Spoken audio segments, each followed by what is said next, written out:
All right. Hello. Good evening, YouTube. Yep. Hello, BooTube. Sometimes it's like that. Oh, there's Melon. Siegwald! Hi. Oh, there you go. Stop busting my balls! How's it going, guys? That's Going good. on. Going okay. That's good. Did you get another taco? No, Chinese. Ah, Oh, Chinese takeout from the place you work at. Hell yeah. Do you get free food? On occasion. Okay, that's cool. Get discount too. E, that's good. Part of the reason I want to keep this job. Even though it doesn't get as much, so here's the thing about the job I work at. It doesn't get as much benefits or pay or hours, Mm-hmm. but I definitely want to keep it for other purposes. Mainly the food. Cool. Got to be careful now that we're streaming. Yeah. Yeah. I'm about to go into tonight's interesting topic. Let me screen share here. Found this article through Twitter just now. Is it about balls? No. Not interested. 9. All right. Busting balls are. Busting balls is verboten. All right. The title of this article: Dragonfly. Google employees publicly rebel, building a dystopian new search engine.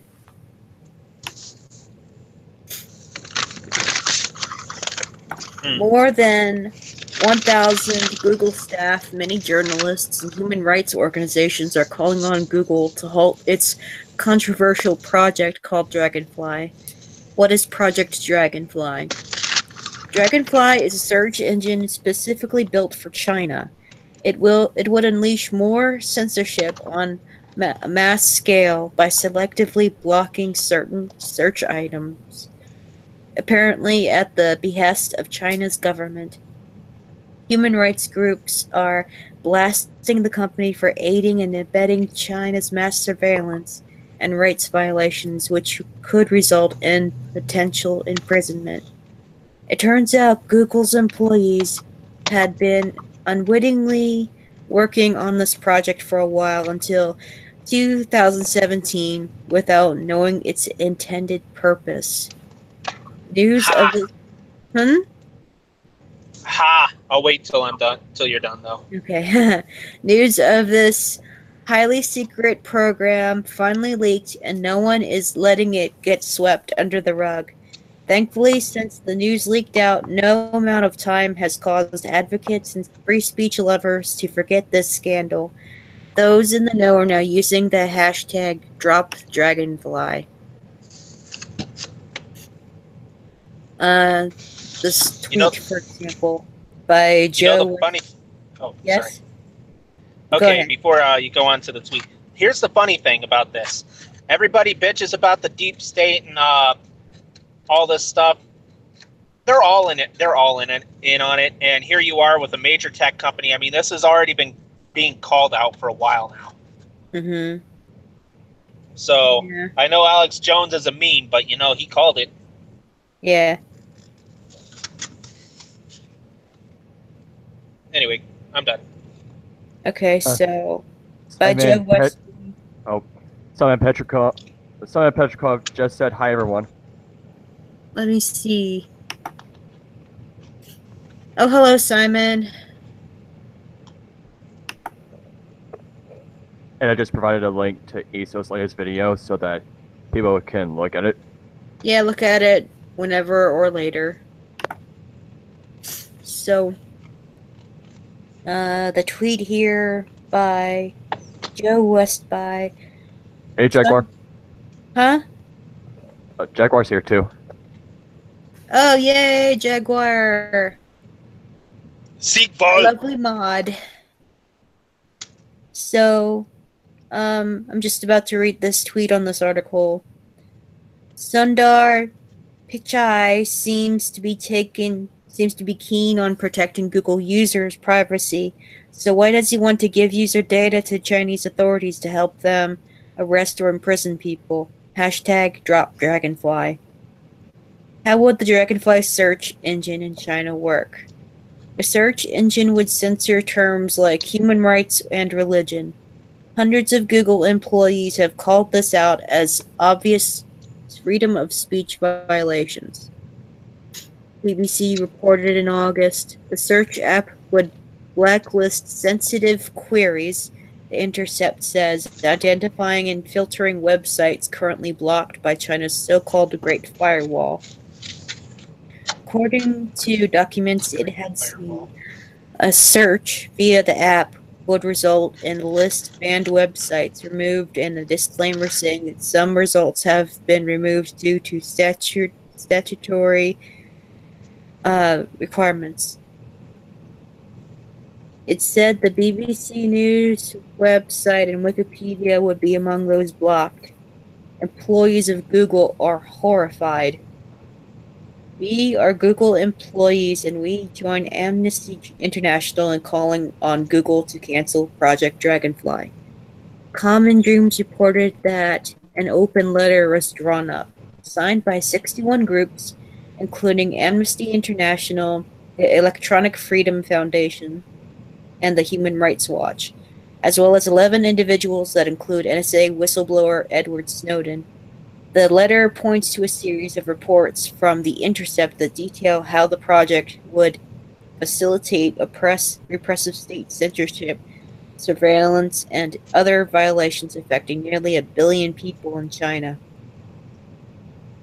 Google employees recently published an open letter on Medium.com announcing that they had partnered with Amnesty International and called on their employer to cancel Project Dragonfly, calling it an effort to create a censored search engine for the Chinese market that enables state surveillance.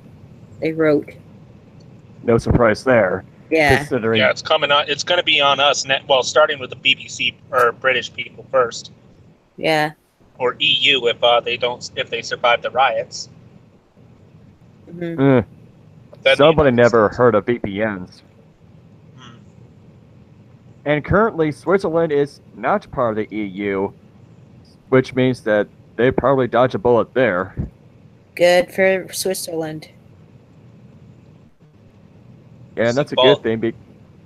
Yeah, and that's a good thing because there's a VPN service called Proton VPN. I actually use it, and you can actually get around the geo restrictions that way since you use an IP that's associated with different countries. That neutrality, man, that's brilliant. Safe from this shit. We are among thousands of employees who have raised our voices for months. International human rights organizations and investigative reporters have also sounded the alarm, emphasizing serious human rights concerns and repeatedly calling on Google to cancel the project. So far, our leadership's response has been unsatisfactory. Our opposition to Dragonfly is not about China. We object to technologies that aid the powerful and oppressing the vulnerable wherever they may be. The Chinese government certainly isn't alone in its readiness to stifle freedom of expression and to use surveillance to repress dissent. Dragonfly in China would establish a dangerous precedent at a volatile political moment, one that would make it harder for Google to deny other countries similar concessions. Our company's decision comes as the Chinese government is openly expanding its surveillance powers and tools of population control. Many of these rely on advanced technologies that combine online activity, personal records, and mass monitoring to track and profile citizens. Dragonfly. I'm sorry. Funny how they don't mention what the hell is it called again? the social credit. All I can see with social credit is just like that poor boy over in Seneca Valley, Pennsylvania. The one that got accused because 5 girls didn't like him. They accused him of rape, and pretty much everybody just jumped on board the bandwagon. Mm-hmm. Yeah. That's social credit for you, ladies and gentlemen. Yeah, they're we going already to... have it. Never mind. Yeah, we should probably pause in between paragraphs to give our commentary. Yes. Agreed. Ready to continue? Yeah. Yep. Dragonfly would also enable a government propaganda program. In addition to questioning Google's wavering stance on China, the employees point out that Dragonfly would also, quote, enable censorship and government-directed disinformation and destabilize the ground truth on which popular deliberation and dissent rely. Not surprising. Right. Google's been trying to silence dissenting voices for years now. Yes. And as Esau said, this is a subsidized company. They get a lot of their funds from the state, which is why they stay afloat. It's no wonder why they're doing this. Yeah.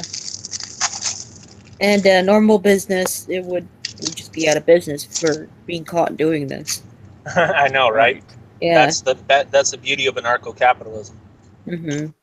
And then guys like Sargon, Dave Cohen, and other socialist shills are going to blame us for when Google does what they don't like. I know, even though it's being sponsored by a socialist government. Gee whiz, they wonder why we say communism isn't free.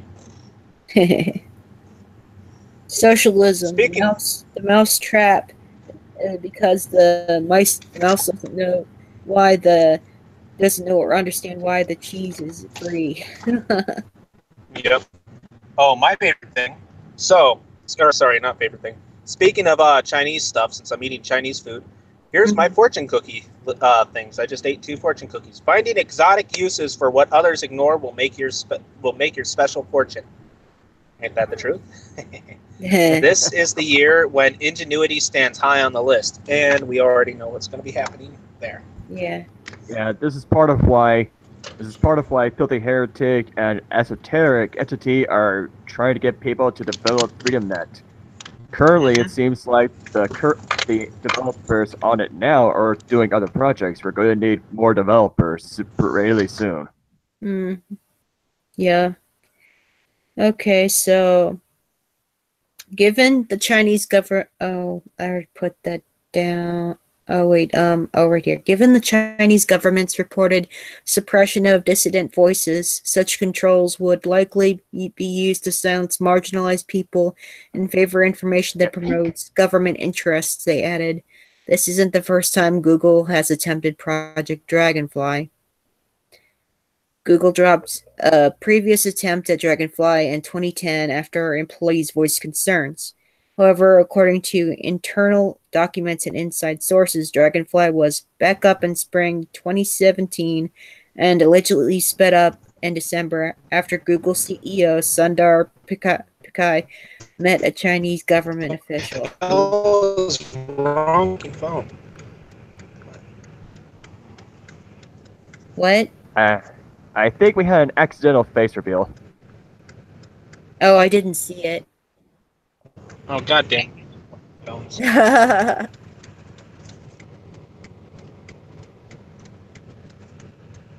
Somebody say something? So, yeah, this... Oh, we just got started on the part of the article that says this isn't the first time Google has attempted Project Dragonfly. I'll be right back. My phone's acting all screwy. Okay. Right.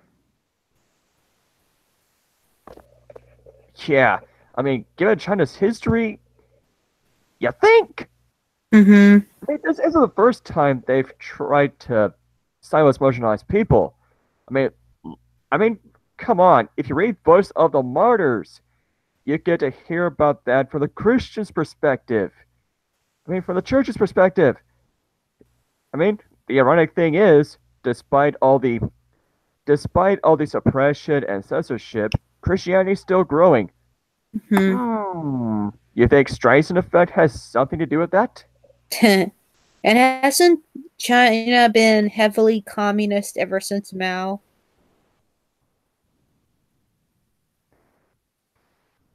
Okay, what was the question? Mao's regime. Yeah, Mao Zedong was the one that started the communist regime. Yeah. After that civil war, with a would-be nationalist regime that wound up retreating to Taiwan upon defeat. Ironic because Taiwan is one of the most economically free countries right now. I guess the nationalist tendencies died off there. Mm. I mean, don't quote me on that. I mean, Mm-hmm. I'm familiar with some of the history of China, just not enough to make a definitive statement on what went on. Oh, and I see another person's in modern medieval warfare. Hello. Hello, modern.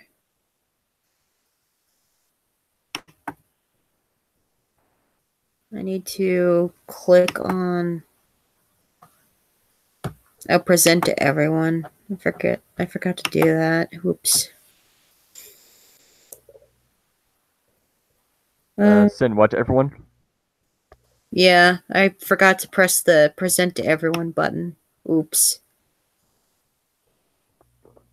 So, Patrick Poon, who researches China for Amnesty, said it will be a dark day for internet freedom if Google has acquiesced to China's extreme censorship rules to gain market access.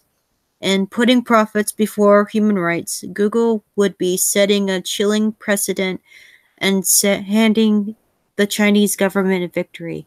China has been eerily quiet on the subject, yet the country is currently mining data from the brains of its workers and has installed a social credit system that has barred 15 million of its people from travel. So, oof.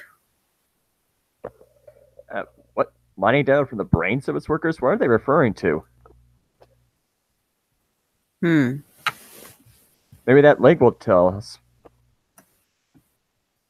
Alright, let's open it.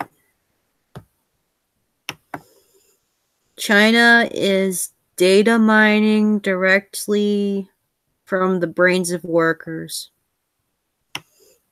Alright, let's get this one started.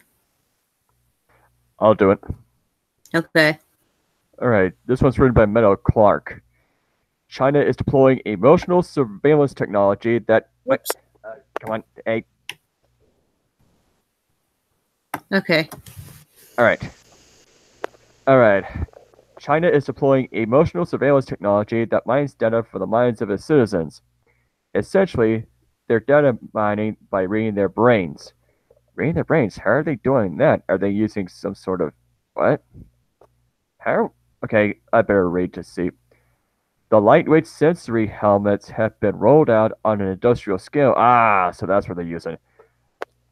The mined data mining and emotional surveillance programs are eerily similar to trends in the United States to monitor and probe the mental health of its citizens through facial recognition. Oh, crud, that. Alright. That's very bad. Yeah. Yeah, and Dave Cullen talked about how Dave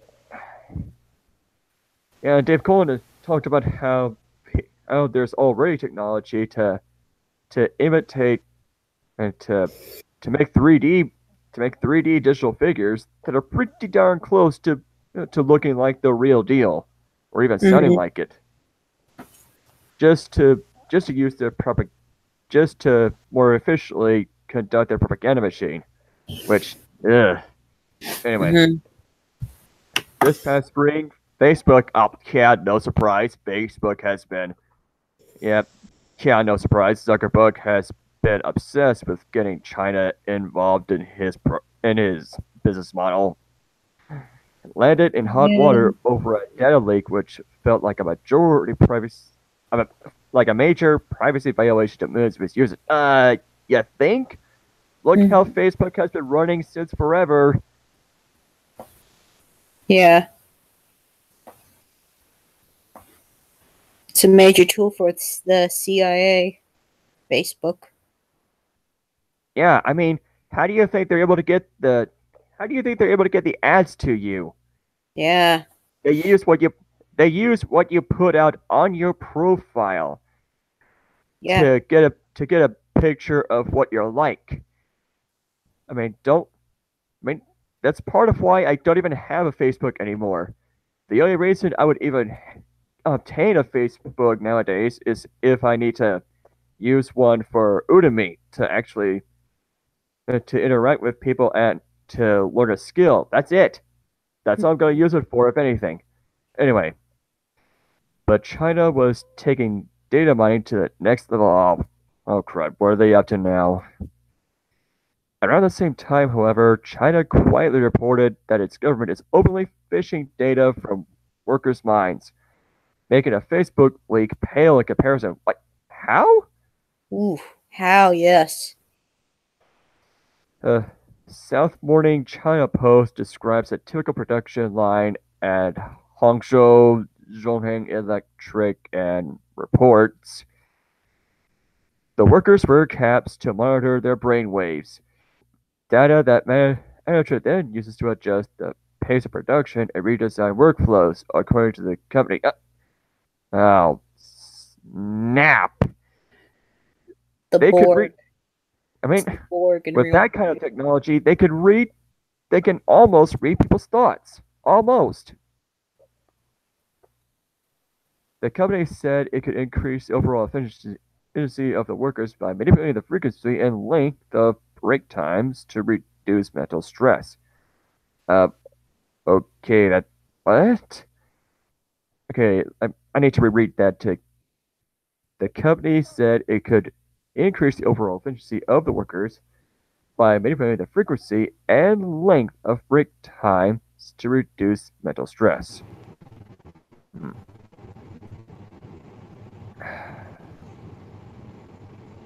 Any thoughts, Marianne, on that so far? Why would people even agree to do this? Yeah. Well, keep in mind that East Asia in general is very collectivist. They identify with a group. Yes. And they also identify with their leaders to some extent. So that can be abused. Yes, it can. So if the leaders decide something, the rest of the group is probably gonna be like, "Oh, hey, we're in this together, so okay, why not?" Yeah. I mean, not saying that to. I mean, I am not saying that to diss the culture. It's just there are ways in which that sort of stuff can be manipulated.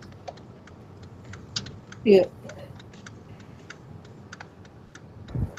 I mean, Hangzhou Zhongheng Electric is just one example of a large-scale application of brain surveillance devices to monitor people's emotions and other mental capacities in the workplace, according to scientists and companies involved in the government batch projects.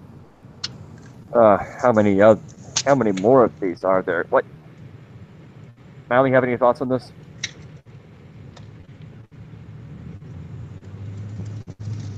Say that again. I'm in a bad area for signal reception. So, what are your thoughts about what Zachary has been reading aloud? Yeah, he was breaking up the entire freaking time. Oh. On my end. Yeah, I'm in a bad reception area right now. Actually, it's good now. So, if you want to put it in the gist of things, what was it? Basically, this company, as well as the funded by the Chinese government, no surprise, is using a cap to conduct brain surveillance, like brainwave surveillance, something like that, in order to gauge the emotions and stress and all that. I mean, there's a lot of room for abuse here. Yes. A lot. and it's the same article is saying that this company is not the only one doing it.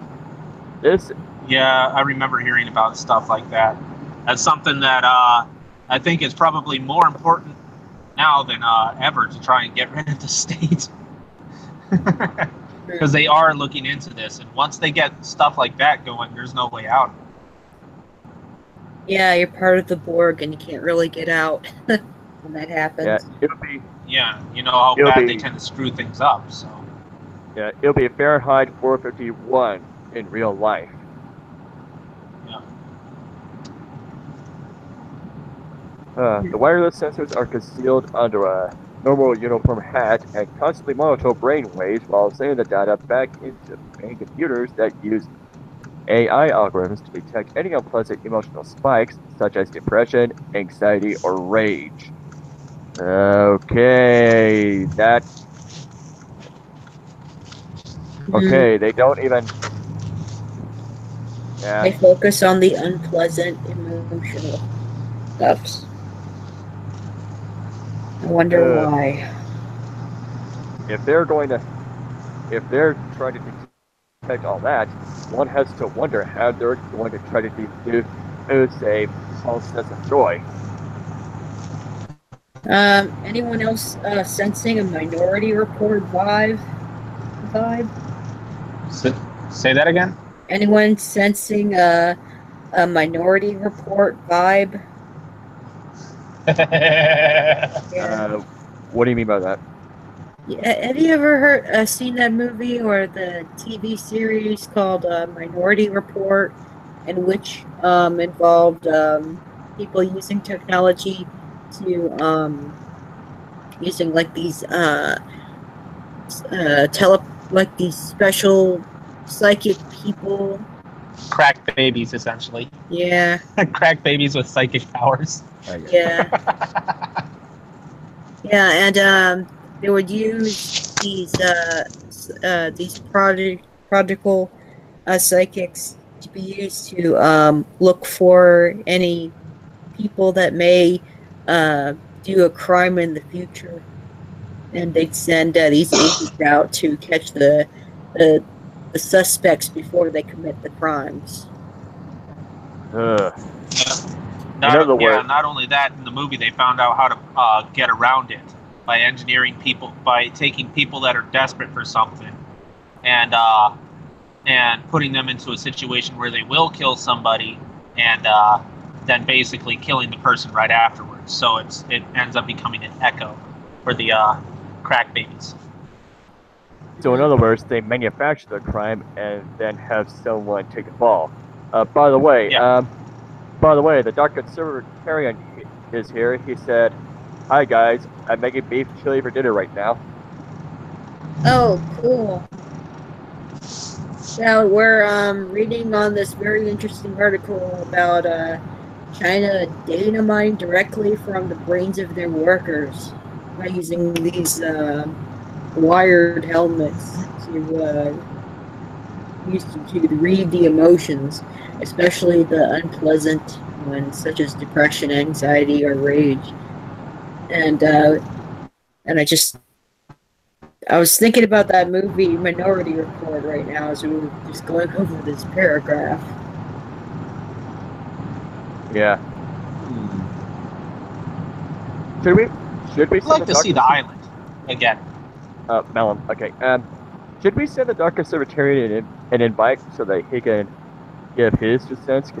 Because I got a feeling he may have something to add that might be used, that might shed some light. I could send him I could send him a link to the call if he wants to join in. Huh? So how about it, Darky? I was in a dead zone. How about what? So I said, so how about it, Darky? That's towards dark conservatarian.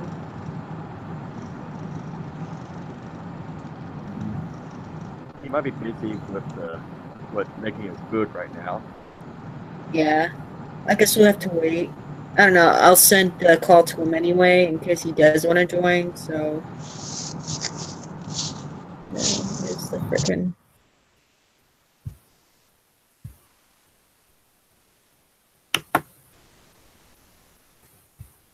I'll just stop for right now. Hello? You guys still there? Yeah, we're here. Okay. Yeah. I mean, this is worse than George Orwell anticipated. Far worse. Oh yeah. Well, then again, there's far more technology to work with now that Orwell would never have been able to foresee. Indeed. Darky, where are you, Darky? I know I had you. Oh, here we go. You know what I think is funny about George Orwell? He was a socialist. The whole point of the book of 1984 was to warn us of what socialism can become if we're not careful. And that's because he still believed that socialism, like many socialists, they still believe that socialism can be good. What they don't understand is just how weaponizing it can truly be. Socialism is weaponized by the elites. You can't have just the very function of socialism of any type, and its ultimate form being communism, ultimately leads to a very, very powerful state. So it doesn't matter what you do. Oh wait, there's the calling on the group chat. What's up? Comic-Con, Dark Comic-Con. Hey. Hi, Darky. Yeah, hi. I'm joining. Yeah. Anything you want to add? Really gotta work on my swearing. Okay, who's echoing? So, yeah, someone's I'm gonna find myself some earbuds right now. Yeah, that was me. That's because I dropped my phone. Okay. And it unplugged the headphones. Right. Okay. As I was going to ask the Dark Conservatarian, any thoughts on what we just read so far on what China is trying to do with this surveillance by brainwaves?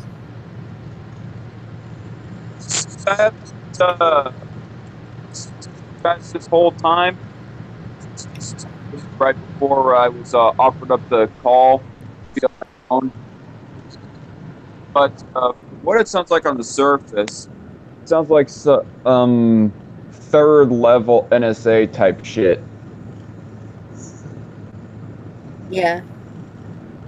Oh, that sounds a lot better. The volume sounds a lot better. The audio sounds a lot better with my headphones on or earbuds on now. Good. But I don't know of how long it'll actually stay on. I mean, depends on how long this chili takes to cook. Okay. Okay. So how's everybody doing today? Doing all right. We're doing okay. College semester is almost over. There. That's cool. Yeah, I mean, Kitty, you have been like hearing of what I've been, what's been going down recently with me, right? Yeah. The car got totaled. Yeah, but then I mentioned that of how I got a bonus at work yesterday. Got paid a bonus. That's awesome. You got a boner at work? Poor bastard. I know exactly how that feels, man. What the fuck? I get them all the time. I mean, them pretty girls, them pretty girls. Oh no, they don't have any girls that are my type. Sorry, at least not my shop. You've been looking at the guys. Okay, I'm sorry, I didn't know you swung that way. It's all right, man. We live in a free society. I'll swing Well, a you've got club at your 39. head. That's what I'll swing. And meanwhile, while we're speaking of the clubs, I'm just gonna be dancing to.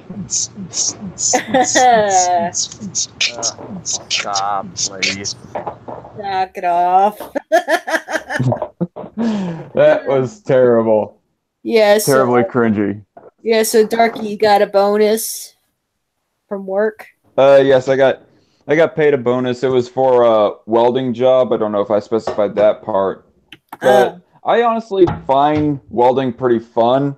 So I wasn't gonna be like asking specifically for a bonus getting paid for it. But they just randomly like pulled me aside. Like it wasn't even technically my company that actually paid me. It was like a company that is like, fixing one of the things for our line of work. They ended up paying me for the welding because they said that if I wasn't around to like weld that shit for them, they probably would still even now be there trying to weld this shit. And it would probably in the end look like crap. So they were very thankful. But when they like threw out the money to me, I was all like, "Wait, what's going on here? Am I being bribed?" But then they told me that it was actually extra payment. They said just think of it as a Christmas bonus, but we're really thankful. So yeah, happy day. Actually, in a pretty good mood. Lucky. Take that, Marks. Yeah, suck it, Marks. Oh yeah. Suck it, Marx. Suck it, Ecstasy. Suck it, Frederick Engels. Suck it, what are some other socialists I can name? Owen McDonald. Suck it, everybody. Just all of you. What? Suck it, Bakunin. Suck it, Bad Mouse. Suck it, Operation Bluism. Yeah. Oh. Yeah. And he can swallow. I hear he has great practice. I hear he's had a lot of practice.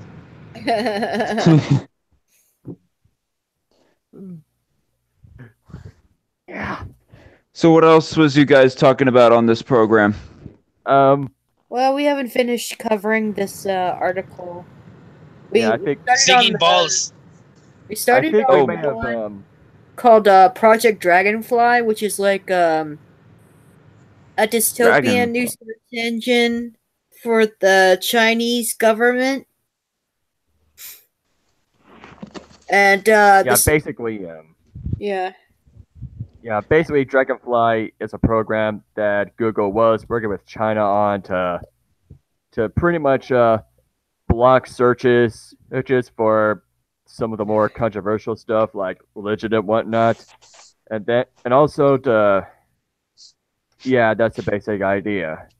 And then there was the brainwave surveillance that we were just reading about. Yeah, we got that from the first article.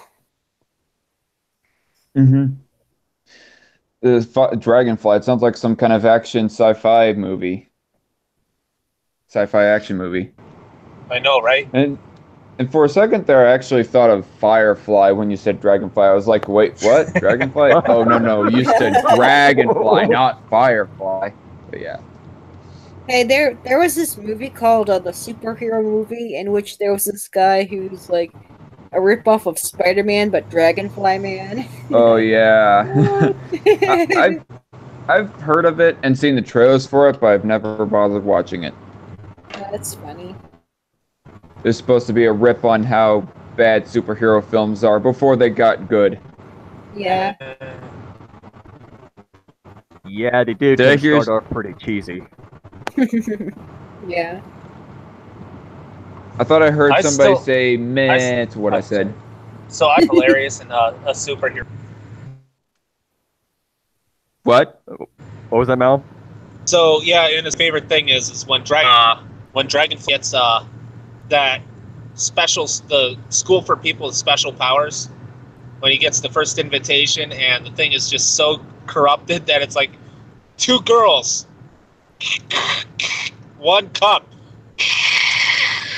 You know what to do. Please stop. No, I know what you're talking about. I know what video you're talking about. Please, just stop. That's let's gross. not go further into that. Let's not get too I'm talking about a superhero movie. No, you're not. Let's not get too graphic here. I'm not talking about that. I know better than that. Usually. No. I think what Malum was talking about was how Dragonfly made the 2 girls in 1 cup joke on their movie. Yeah. Huh. Well, rather it was the guy. Rather it was the guy who played Professor X. He basically the Dragonfly had a digital invitation, holographic invitation sent to him, and the video file was incredibly corrupted, and so basically, it muted most of what he's talking about except for that. So.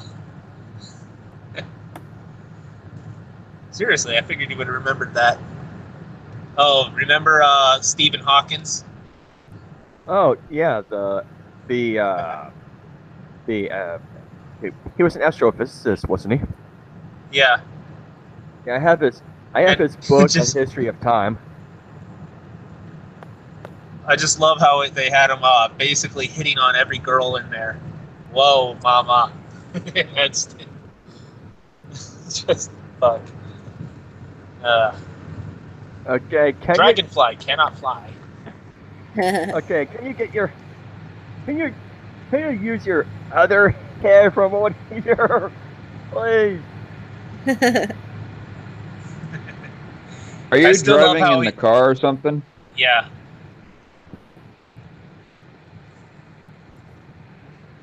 Yeah. Don't worry, I'm very good at no-handing.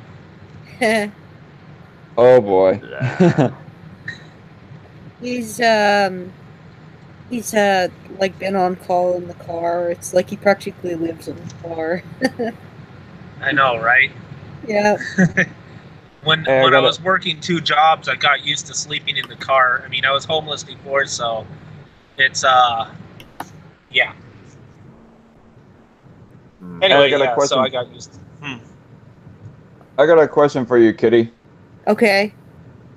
Yeah. Did you see that unlisted video that I had shared in the group chat? No, not yet, but I shall take a look. It's like a quick 49-second clip. All right. We can screen now share I'm it. curious. You can even play it here on stream. What? Yeah. Well, if it's unlisted or who owns the clip? I own it. I have it. Oh, I mean, the reason why it's unlisted is for a specific reason. It's primarily because I don't want the person to know about it specifically. Like, I don't want Ren Michaelis is her name. I don't want her to necessarily know about how I am dragging her about what she says in it until I actually make a full response video to her claims about private property rights. But I just got the unlisted video just for. Okay then. No, she's not a communist, but she's got some left-leaning beliefs on economics. Like, she claims to be a capitalist, she's just not for the right to deny service as far as private property rights goes. Okay, she's not capitalist. That's forced association. Yep. You're a pseudo-capitalist, is what you are. Corporatist, closer. It's more of a corporatist, not a capitalist. Corporatism basically has a lot of capitalism in it, except it usually involves it's sometimes called crony capitalism with government and businesses colluding together. Oh, I see it. Yeah, I kind of think that we should drop the term of crony capitalism, because to call it crony capitalism is like giving too much weight to the socialists. You call it crony capitalism, then they'll say all capitalism is cronyist or something like that. I like to. Yeah, that's why we ANCAP. That's why we ANCAP specifically call it corporatism. Exactly. So. Also known as plutocracy is the original term of it, but I somewhat actually think that's probably a better choice. I kind of think that calling it corporatism is a little bit of giving too much leeway for evil corporations socialists as well. Yeah. No, it's giving too much leeway to socialists in the argument of ideas here, and in that it's basically sounds like we're ragging on corporations or something. Like it's not that we necessarily have a problem with corporations; it's that we have a problem with the government rigging the game for one corporation over another. You know. Yep. Yeah, and that's. I think that might be how Slime was able to straw man what we've been saying. Yeah, I'm beginning. Oh, go ahead. Sorry, I thought you were done. Because that one video that Postal Cat and Mike 2 Cents responded to, Thought Slime tried to make it out. Thought Slime tried to make it out as if plutocracy was the only form of capitalism to ever exist. Oh, fuck or that ever will shit. exist. That's false. I mean, plutocracy. If the government would just back off, then. Sorry. Well, capitalism, by its own definition, is when you have more free market control of the economy rather than government control of the economy. Let me actually look up the definition because I ran across it on Merriam-Webster. Private ownership. Right. It's also private ownership of the means of production and everything else as well. Right. And voluntary transactions.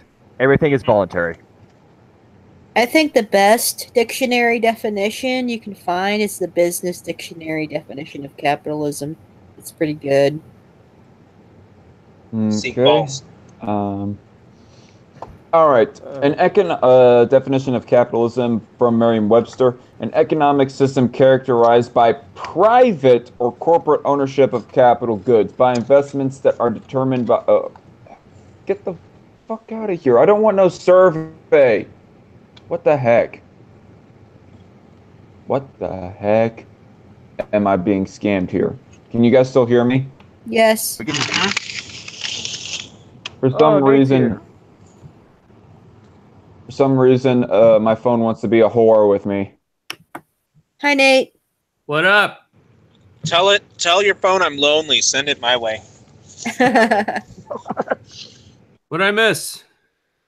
Oh, you missed quite a bit. We just went over a couple of articles about, the first one was about, Google employees trying to call out for, the Google CEO to cancel Project Dragonfly, and which is a massive, censorship, search engine that was, been on project for a while for the Chinese government.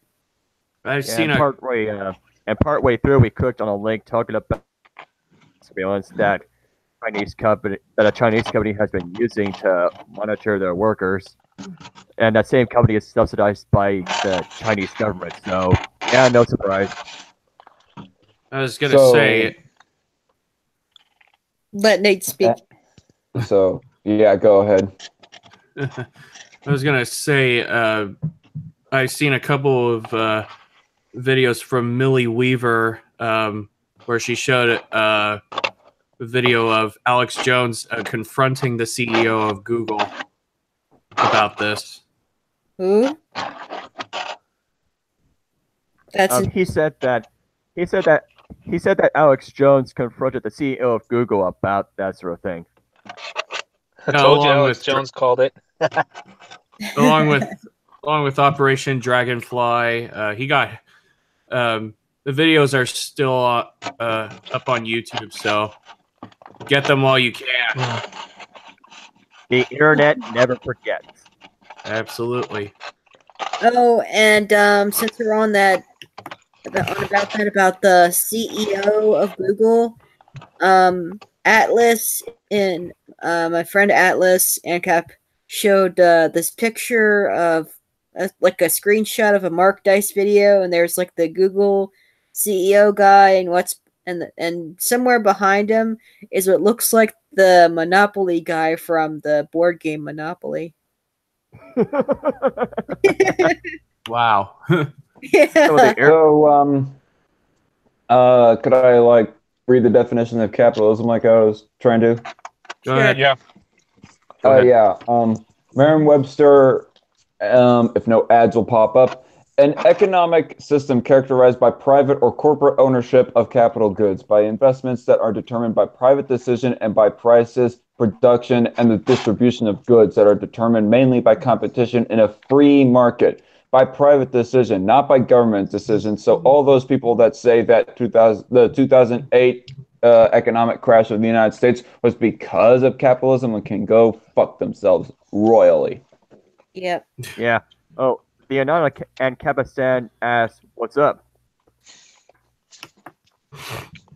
Oh, Excuse me. Excuse me. Let me fill this one in. What's up? You fucking spaz. What's up? It just That's about like a commercial. Hello? What's up? oh my god. I just had a Twitter thread recently. I believe some socialist was trying to say that central banks and the federal government is a result of capitalism. Yeah, sure. And I'm like, central banks don't exist under capitalism. Neither does Wall Street, and neither does the massive federal government that we have right now. So you know what central bank would not exist if we had like free market capitalism instead of plutocracy? Exactly. Federal I mean, Reserve? everything. Bank of America. really? Yeah, because there'd be I so actually researched one time government bailouts from business or for businesses, and Bank of America was on that list. Mm. Oh my gosh. Okay, guys. I was going to say something.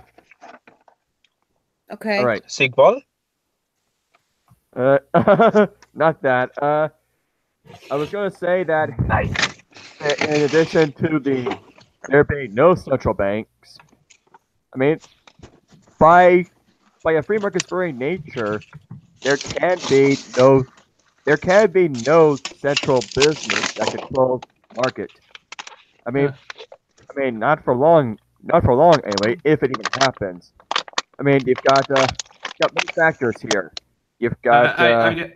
I'm sorry, I wasn't catching that because there's so much background noise. Yes, Who's please. crunching a tin Please can? don't stop. Malcolm, seriously, if you need to make all that noise, turn off the mic. Thank you. I'm sorry to cut you off, Zachary. I was trying to listen. I just couldn't hear through all the noise. Okay, that's better. Go ahead. All right. Yeah. I was saying that a central bank would not be able to exist in a truly free market because there would be various other banks entering the market with and not all and chances are it wouldn't even be all the same currency. Mm-hmm. Various firms would pick the ones that work best for them, and that currency would need to have durability, divisibility, and all that other stuff. Then I lost my train of thought here. Somebody help me out. Basically, I'm sorry. Okay. So basically, what he's saying is that without government subsidies and regulations, which would perform regulatory capture, anybody can start a business, and at any point, if there's a demand for something, somebody will try and fill that niche market. As a result, mega corporations would not be able to exist. YouTube, which has pissed so many off, we've seen things like VidMe go out of business because the regulation costs killed them. Meanwhile, YouTube has subsidies. We see BitChute, which I don't know how long that's going to last, but hopefully it will last. I hope so too. I know, right? So basically, without government subsidies, all these businesses that do something bad that ticks you off, they'd go out of business if they ticked off enough customers. As a result, you'd have a bunch of businesses collapsing. So basically with the start of all these different businesses providing competition, the only way you'd ever see anything centralized created would be that they are literally everywhere and they provide the best possible service. The moment they start doing something bad, people will disassociate with them, and it takes like 13 to 15%, like 13 to 15 people out of 100 people in the business goes out. By the you way, also have to deal with the economy of scale, so they can't underbid everybody. But by the way, I gotta say, since we're on this, I know this one person, this one like hard leftist who's a Bernie bro within my circles. He like constantly argues Bernie for a and Bill friends. of Rights regarding regarding the internet, so that YouTube places like YouTube and Twitter and Facebook do not kick people out just for political disagreement, etc. Saying that we need the government to intervene in order to make sure that websites do not kick people off at random. No, I mean, since you guys are mentioning that these big internet corporations, they're being subsidized by the government, no, what we need to do is get the government out of the internet website business so that these big time internet websites will go out of business for losing customers instead of getting, subsidies to help keep them afloat. It's not because of a lack of government that these corporations are able to get away with shit like this. It's because of the government. Yeah, and we don't need more regulation, because that just means getting the government even closer to these big giant companies. And also, I do want to mention BitChute real quick. I found a tweet from BitChute. Someone asked them if there's ever going to be live streaming in the future. And BitChute said that they are working on it currently. They just need more funding. So to anybody who's watching, if you really want BitChute to thrive, please fund them so that way live streaming can happen and we can all have the mass exodus over to BitChute. Well, the funny thing about how you mentioned that government is the cause of all this and people want more government to cause it. Put the lime in the coconut. Shane Killian just made a bit. So for some reason, every time government interventionism causes problems, which is always what it does, and then people suffer the blowback, people demand more government intervention. And it's just 2008 housing market crash. I mean, that was because of government. Not only that, because of government doing a bunch of bailouts and stuff, we're in even greater debt. We saw, Did you guys see Esoteric Entity's video about a most recent video where he is responding to the dung turds? God, I gotta see that. Because they were at first they were like on the right track, and then all of a sudden they totally go economic illiterate, like they always have been, and it's and then Eso's like. And then Eso's like, "Damn it, you guys!" So I'm gonna have to watch it. Anyway, let's see. What was I gonna say? Okay, what were you talking about before, Malum? What were you talking about before, Malum? Sigging balls. We were talking about how governments cause the problems, and as a result, it tends people want more government to government intervention causes a problem, and then people when the problems come down, people want more government interventionism. And before that, we were talking about how in a free market you literally cannot have monopolies on anything. Yeah. And yeah, that reminds me, I was going to say, and you wonder why we often call the quote-unquote skeptic community a bunch of controlled opposition. Litigious Society just said there won't be a mass exodus to BitChute unless they create a worthy competitive app to YouTube. So yeah. Let's fund them. So yeah, thanks for bringing it up. Actually, with that having been stated, with regards to BitChute, For those of us, I think it might actually be worthwhile to invest in BitChute. Yes. Because people are getting sick and tired of the bullshit with YouTube. We could literally make a killing if we make enough money to invest in it. Oh yes. The live stream needs to happen so that mass exodus will happen. Yeah. Exactly. Yeah. And as How Blue often says, be sure to. Well, I'm paraphrasing here. Be sure. YouTube is a plague. Well, that, and be sure to donate any spare chingos you may have, or something like that. That's in his outro. I still can't get him spanking Anarchy Cat out of my mind. God damn you! It's like, why, Hoplu? Why? And aren't you a loser, Hoplu? What the heck? What's the reason behind it?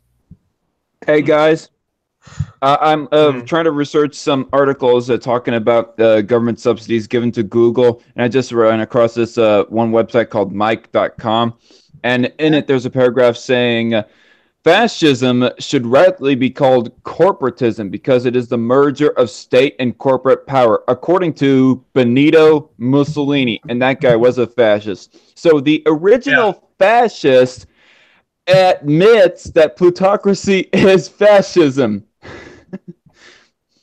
So it's not capitalism that is it's not capitalism that is the equivalent of fascism or offshoot of it. It is one of the arch enemies of it, that being plutocracy.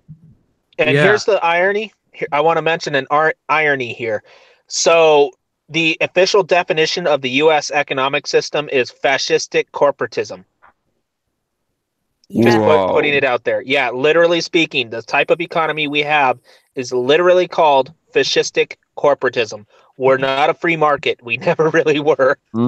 So you can blame it on capitalism all you want. That's not actually what's happening. Guys, there's something that I think everyone should know about You're one gay? of the what? Okay. No. That was so random. Okay.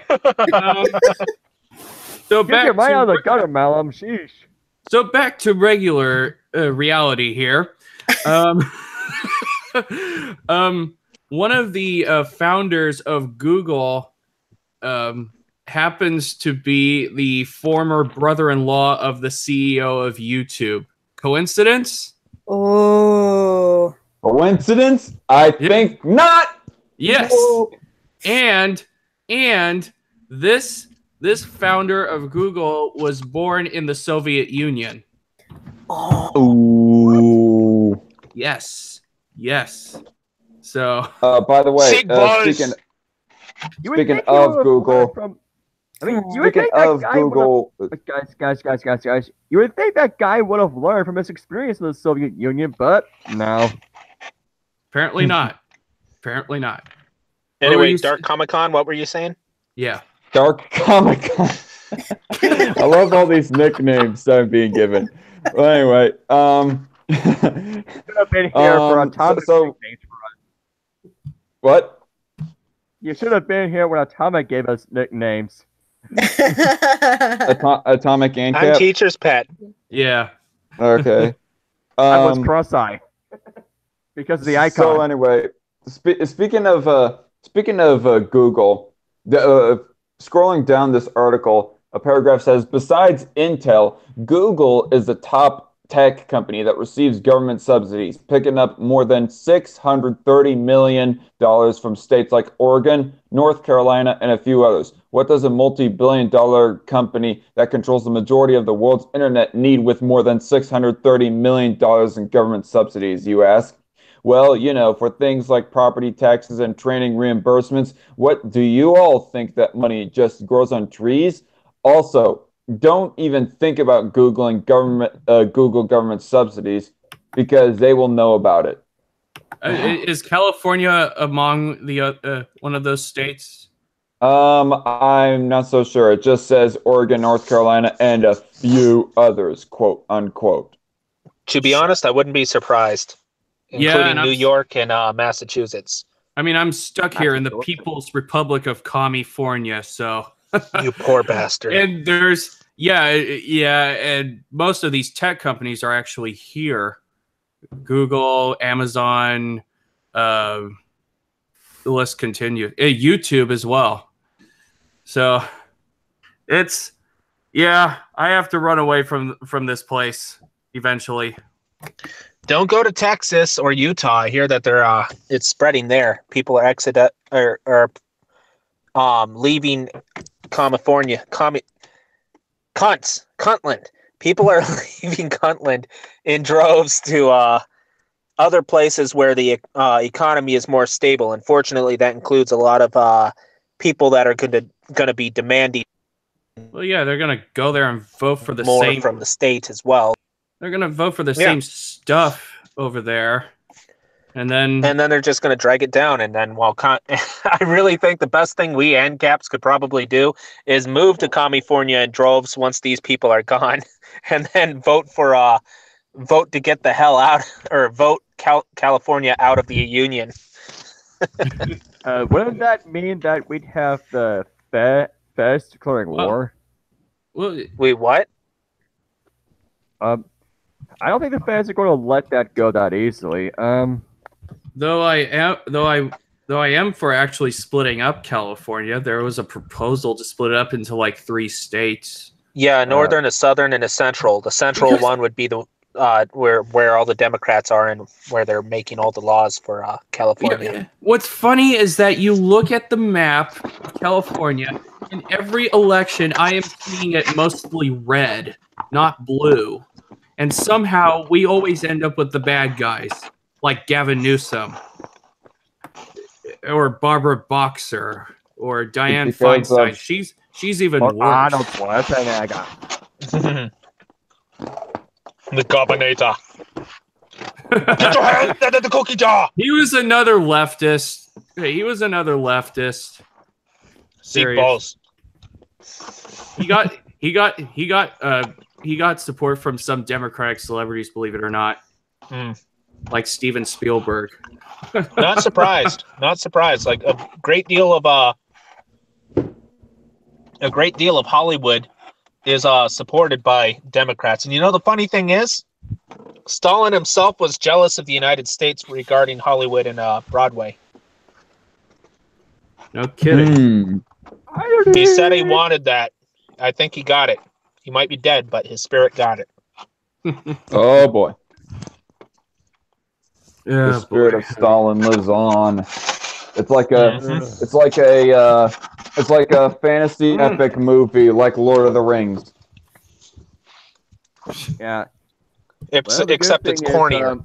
The good thing is people are actually independent production of entertainment is actually growing. So that means that once that ball gets going, Hollywood and Broadway will no longer be relevant.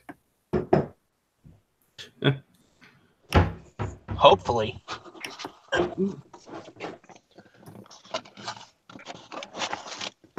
That was fucking close. Hey guys, I got my dinner ready here, so I'm probably going to take out of here. Okay. All right, see ya. Thanks for stopping by. See you later, Comic-Con.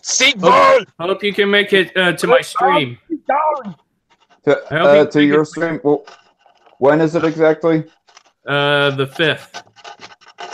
The 5th. All right. I think I should be able to go. I mean, I'm definitely planning on joining the Dapperton, or the stream that 2 Cents is hosting on Dapperton. I'm sorry, what? I didn't catch that. Damn it. Malum, stop recycling tin cans during live streams. All right? It's styrofoam. Okay, but anyway. Anyway, I definitely plan on joining the one stream that 2 Cents is hosting on the Dapperton channel. Yes. So I don't know if I can make it because I don't know if I can make it because I've got a Christmas event. Possibly. Though if it ends up getting canceled because I got some folks who are sick, then I probably will make it. We'll see. So, anyways. All right. You have a good night. Good night, here. Y'all have a good night yourself. Bye, Darky. Night. Thanks for stopping Das by. Vidanya. Figured I'd throw in a little bit of Russian just for shits and giggles. Did you You know guys the funny? Go ahead. Sorry. Did you guys watch the hearing? The hearing? The Google No. CEO had to appear before, I believe, a House committee to answer questions. And Sorry, say that again. I couldn't hear you. I was just saying that the Google CEO appeared before a House committee to answer questions, and all I've been hearing from him is that there's nothing wrong, and we don't censor on political bias and blah blah blah, and everything's wonderful. We care about your privacy. Yeah, right. Explain that then. So. Yes. You know the funny thing about all this, during the whole process of the communist, well, this is regarding Yuri Bezmenov. Yuri Bezmenov practically predicted all this BS that's happening to us, and I'm looking at it right now. You want to know why? This is for any commies out there. You want to know why we say that you're worse than Nazis? Well, we just told everybody the United States is in a fascistic corporation. Is a fascistic our economy is based on fascistic corporatism. Well, that your ideology has been trying to convert us into communism, and all you got to do is look up Yuri Bezmenov on that. But don't you find it kind of entertaining that on the way to becoming more communistic, we've essentially become fascistic? I'm not surprised by The government. Yeah, we've become fascistic on the way to communism. Mm-hmm. So further proof that fascism was socialism. Yeah. Oh, yeah. Real cute, Revan. Okay. Question. we Question. Go ahead.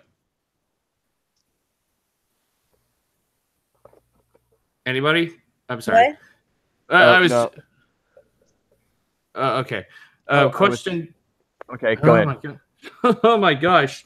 Okay. Question to everybody. What is your response to those who say we are the government? Oh, crud. I click my heels and go, Heil Hitler. Oh, I gotta read Murray Rothbard's response to those who say we are the government. Let me Run, bitch, run! Oh my god. You gotta read Murray Rothbard's response to that, because I was like, oh, he totally destroys it. So let's see. Okay, calm down, Revan. Okay, Marianne, we need to invite Revan in here so he'll cool off. Look at his. Revan, Look at his buddy. tag. I got it. Okay, I got it. So, let's see. Okay. It is common to hear sentiments expressed which violate virtually every tenet of reason and common sense, such as "we are the government." The useful collective term "we" has enabled an ideological camouflage to be thrown over the reality of political life. If we are the government, then anything a government does to an individual is not only just and untyrannical, but also "quote unquote" voluntary on the part of the individual concerned. If the government has incurred a huge public debt, which must be paid by taxing one group for the benefit of another, this reality of burden is obscured by saying that we owe it to ourselves. If the government conscripts a man or throws him into jail for dissident opinion, then he is doing it to himself, and therefore nothing untoward has occurred. Under this reasoning, any Jews murdered by the Nazi government were not murdered. Instead, they must have committed suicide since they were the government, which was democratically chosen. And therefore, anything the government did to them was voluntary on their part. One would not think it necessary to belabor this point, and yet the overwhelming bulk of the people hold this fallacy to a greater or lesser degree. And he goes on from there, but that's just like the first part of his debunking of this non-argument, we are the government. So there you go. We are the government. Your biological essence and distinctiveness will be absorbed into the collective. Yeah, that's pretty good. I'm thinking of the second best one that's pretty short and to the point by Larkin Rose. Do you not see the other people over there who have guns who will hurt you? Do you not see the difference between us and those guys? That's basically what he says. Yeah, statists are basic. These statists saying that we are the government, they're acting like a bunch of religious fundamentalists, if you ask me, because they're worshiping the government. And stateists are just as bad. Let that be a reminder to everyone. No, I'd say stateists are probably, worse. There's no moral ground. Pray to your masters, to your gods. They won't hear you. Yes.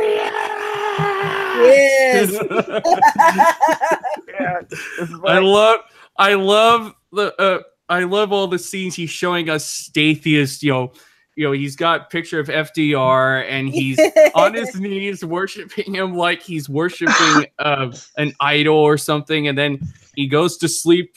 Picture. Oh my gosh. Amazing state. What? How sweet. Okay. All right. That's enough. Don't give statists any more ideas.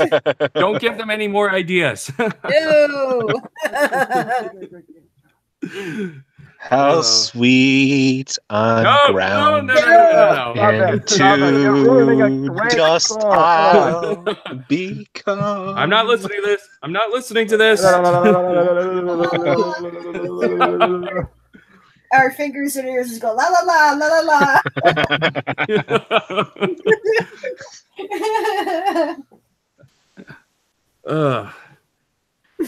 I gotta ask.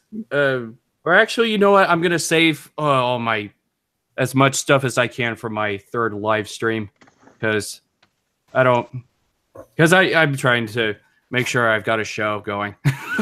Yeah. Siren whales, sirens all the way. Cop pulls you over on the road. Dude, you're just giving out ideas. Stop it. Let's see if I can come up with one for Silent Night. No thanks. No. No, please. No, please. Just leave it with silence. That's good enough. Oh man. I kill you. Okay, all right. Atlas says, if we are the government, then anything a government does to an individual is not only just and untyrannical, but also voluntary on the part of the individual concerned. And he quoted Anatomy of the State. Great book. Yeah, everything. Hi, I don't think I've read that book. I've read a Manchurian Candidate. I mean, I've read. Revit just fired off lightning. We should really get that guy a Tesla reactor. He could charge the entire Soviet Union. Oh man. Anybody want to play Red Alert 2?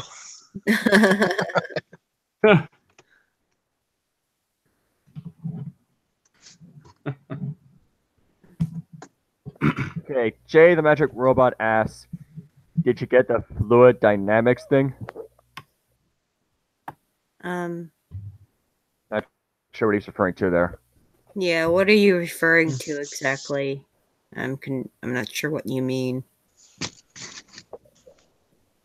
And I'm illiterate because I can't read. Okay, and he responded.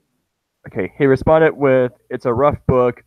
Most of it is long-winded, but it's still good." I guess he's referring to Anatomy of the State. Oh no, Yeah. that was Atlas. That was Atlas. Oh. Oh, the oh, fluid he was- dynamic. oh, Jay the Magic all Robot right. was saying that to Atlas. Okay, never mind. Never mind. Yeah. All right, carrying on. Yeah, we need to get Revan in here. Seriously. Well, if he wants to come, he can. I left the link on Ancapistani's Google Hangouts. He should be able to find it. Yeah, and I left the link on our DM on Discord too. Yeah.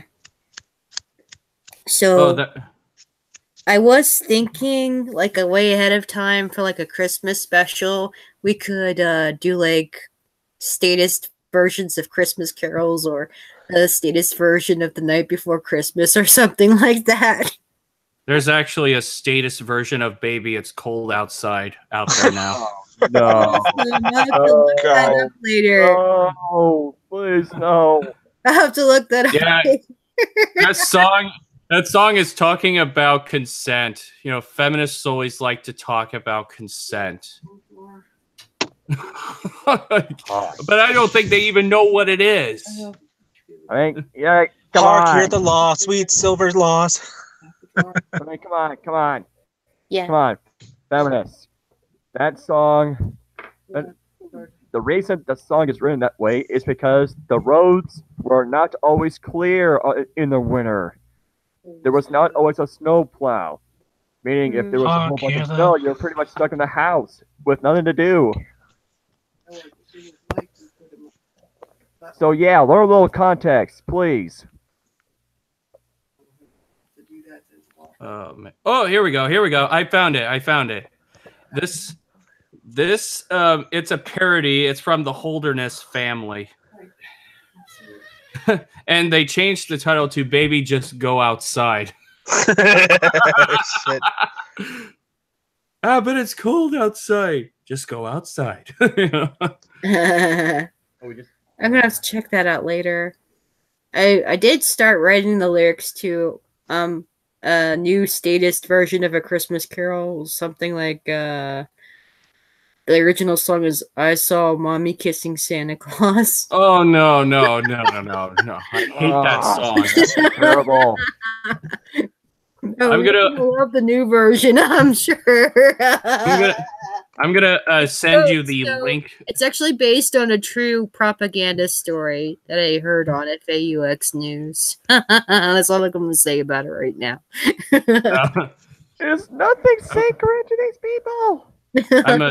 I'm sending you the link to the song on the direct message right now. So okay. It'll link you to Facebook because that's where I can find it right now. So, all right. Can you mention it in the group chat here? This way we can all look at it. Yes. You're all gonna love it. Well, let me check and see if it's on YouTube yet. Because I'm sorry. Everybody be patient. No problem. Take your time. Hey, Marianne, you want to check out the group? What I wrote down in the group chat goes to the Silver Bells theme song or Silver Bells song. Oh, Hark, here's laws, fresh. Hark, here's the laws, fresh, brand new laws. State seems to say freedom there's no way. Yeah, so basically, hark, here's the laws, fresh, brand new laws. State seems to say freedom there's no way. Oh. What the heck? It's up. Okay. Freedom no go. MK. Okay. Yeah, I think the Christmas special. We should definitely save all that for like the Christmas special. Someone has to think Wait, of we have a Christmas special? the latest version of the night before Christmas. Okay. Oh man. Okay, here. Or maybe just Ancap version of the night before Christmas. That's even better. The first law of government was to tax me poor. Oh my god. Okay, it's And then we just get worse from there. said, The second law of government, the third. okay, here it is. And it's no more. Okay, here it is. It's in the Oh, I see. video. Yeah, it's hilarious. You're gonna like it. I'm looking for it. I don't see it. Look in the hangout Group chat. Opening a new tab. Let's see. Yeah, I don't. I must not be in that. I must not be part of that one then. I don't know why it's not showing it to me. Okay, here I don't or want anywhere that. else. Oh, and it's still trending. Perfect. All right. Oh yes, and this song is going to offend all the lefties out there. It's. Oh, I just saw a comment here saying, "Imagine being a liberal and actually getting offended by a Christmas song. So sad for them." What do you mean so sad? What do you mean imagine? It happens all the time. You get sent to a principal's office for saying Merry Christmas. Huffington Post is so offended by Rudolph the Red-Nosed Reindeer. Yes, I actually. Are you fucking kidding me? Video Yeah, and I responded to them by giving them 2 middle fingers. In the previous stream, Koi Monster, Revan, and I did go over that. Yeah, okay, I can't watch that video anymore. It's cringy. Come on. And I overheard that in Cleveland, the song "Baby" it's called outside his band because the feminists cry rape. Yeah, Oh don't my call God. anything rape. Oh, to the feminists out there.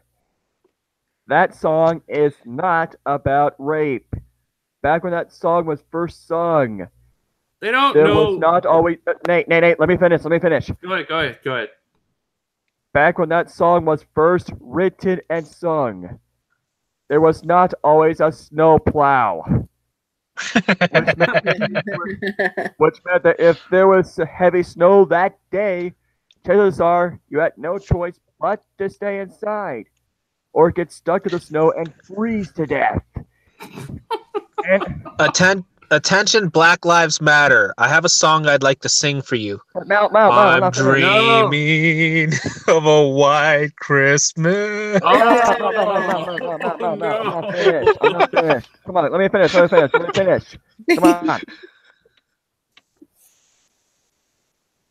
on.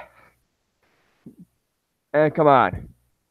You'd have to be pretty paranoid to assume that the line wasn't a string. It assumes that it was drugged.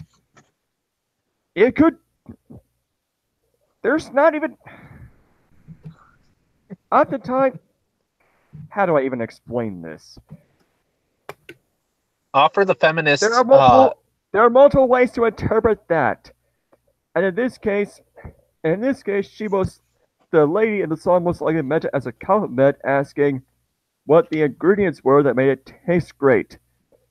Come on. Stop inserting your agenda into songs. Stop it, please. Learn a little context. Learn about the history and all that before you go blubbing your mouth, please. Yeah. Hey, feminists, would you like a lemon-flavored snow cone?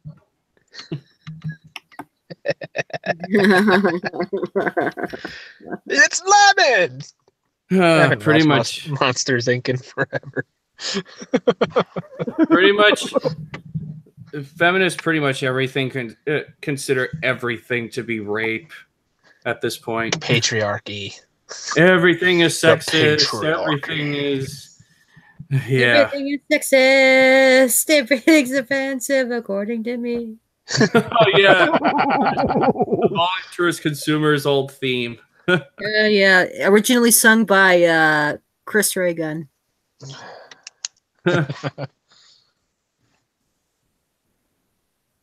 You know, it just blows my mind. These people. What does? All this, like with.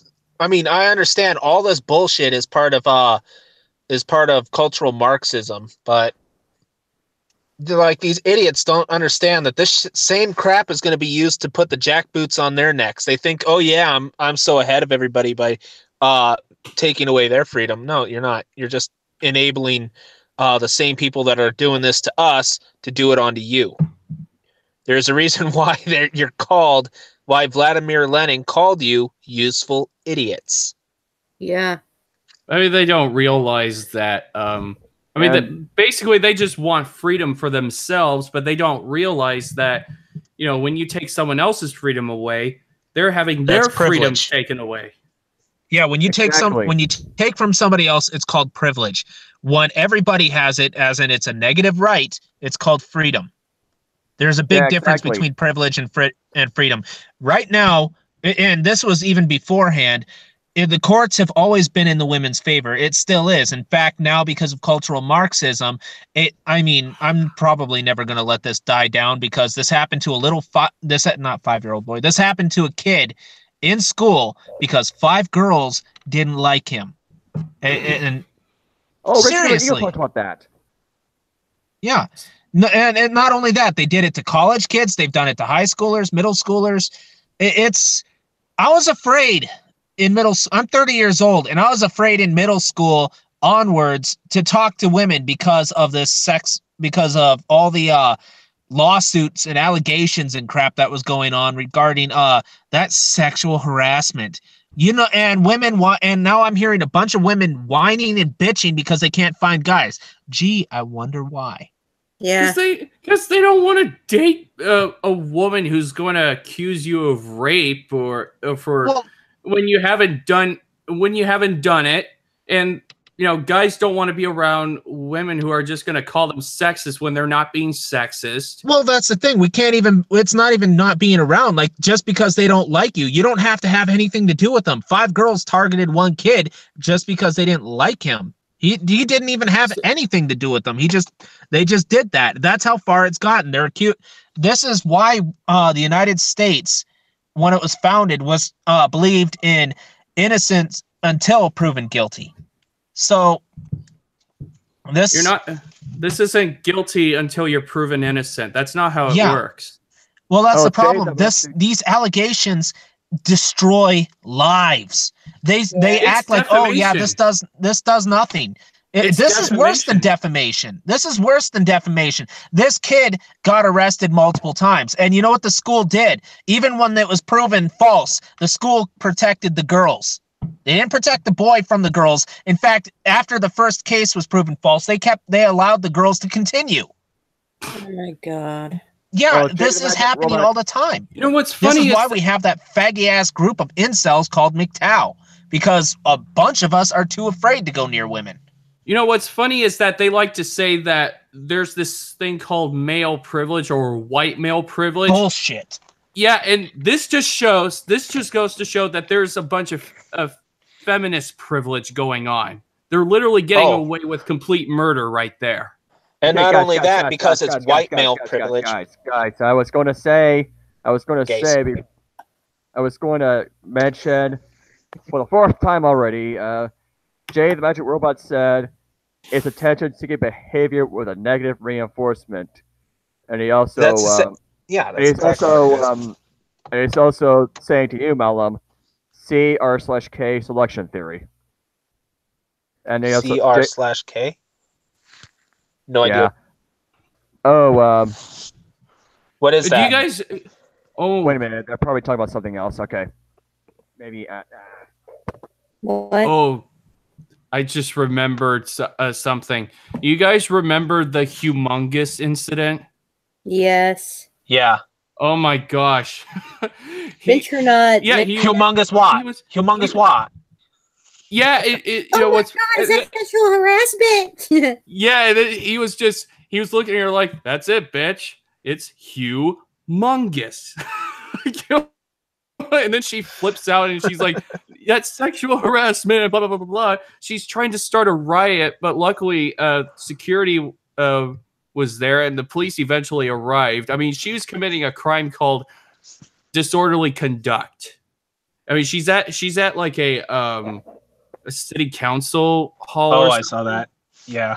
Oh my gosh. And then she makes a few videos and once again makes a fool of herself. I remember one video that Daps did that where he's debunking one of her videos. Oh my gosh. And then she has all these guys that are saying, this is sexual harassment, this is sexual harassment, this is rape culture, and blah, blah, blah, blah. It's like everything is sexual harassment. Pretty much. Okay, Mal, Jay Magic Robots directing something to you. The r/K selection theory actually explains a lot. This is for M. I think that's you, Malum. You guys should look up how cure rogue elephants. Okay, you're going to have to specify what you're talking about, Magic Robot. Oh, Magic Robot, dude! I recognize. You know. Alrighty, go into which one was it? I think it's the second one from one of Mr. Dapperton's more recent videos. Yeah, I recognize your name. Anytime I've read into the comments section from various videos, I'll try and get a hold of you. Try to add me into friends list from YouTube and DM it to me from that. Because to be honest, I'll probably forget otherwise. My mind has been shot since I worked a couple of jobs, and I have to get ready for that again. Damn. So I was just thinking about that whole crap with the false allegations, guilty until proven innocent, and then there are times in which even though you've done nothing wrong, they still see you as guilty. Yeah, it doesn't go away. It destroys you for the rest of your life. The only option you have is to move away. To interrupt again, Magic Robot was accused of sexual harassment by a student when he was still teaching, and it didn't go away for like 5 years until after all charges were dropped. Yep. Okay, what was that now, Zach? Yeah, Magic Robot is now saying, I have been banned from Twitter. Not Twitter, YouTube. Jay. Okay. Oh, he's actually just be called Jay now. Okay. All right, Jay. So, you've been banned from Twitter. Okay, I'm not sure what he's going to want you to contact him through, Malum. Go into YouTube. Look under the comments section under one of the more recent, like one of the top 3 most recent Mr. Dapperton videos. Excuse me. Yeah, for some reason YouTube is allowing me to is notifying me of Dapperton's videos now. Yeah, if you contact me under there, all you got to do is go hold down on the name, I believe. I'm assuming you have a cell phone. Yeah, just go through there and then do a friend invite. YouTube will hopefully let me know, and then I'll just accept a friend invite, and then you can DM me from that. So it's a YouTube thing. Otherwise, otherwise, are you in Dapperton's Discord channel? I'm in there, so you can find me there on occasion. And then we'll try and you can try and DM me from there. I thought Jay was on Esso's server. Oh, he is? Hey, Jay, which Discord? Are you in Discord and which server? He's saying stand by, let me test it. Not on Discord. Okay. Hold on, let me look on Esso's server real quick. Ooh, somebody liked a comment that I made for YouTube. Well, he has plenty of lard to be used. Something about I made a comment joking about what's his name? The tub of lard dude. Nope, not Something on the slime. server. Thought slime. Thought slime. I thought he had Discord. I don't know. No, wait. Yeah, he I didn't don't see contact me anything on yet. Twitter. Okay. Hmm. Okay, never mind.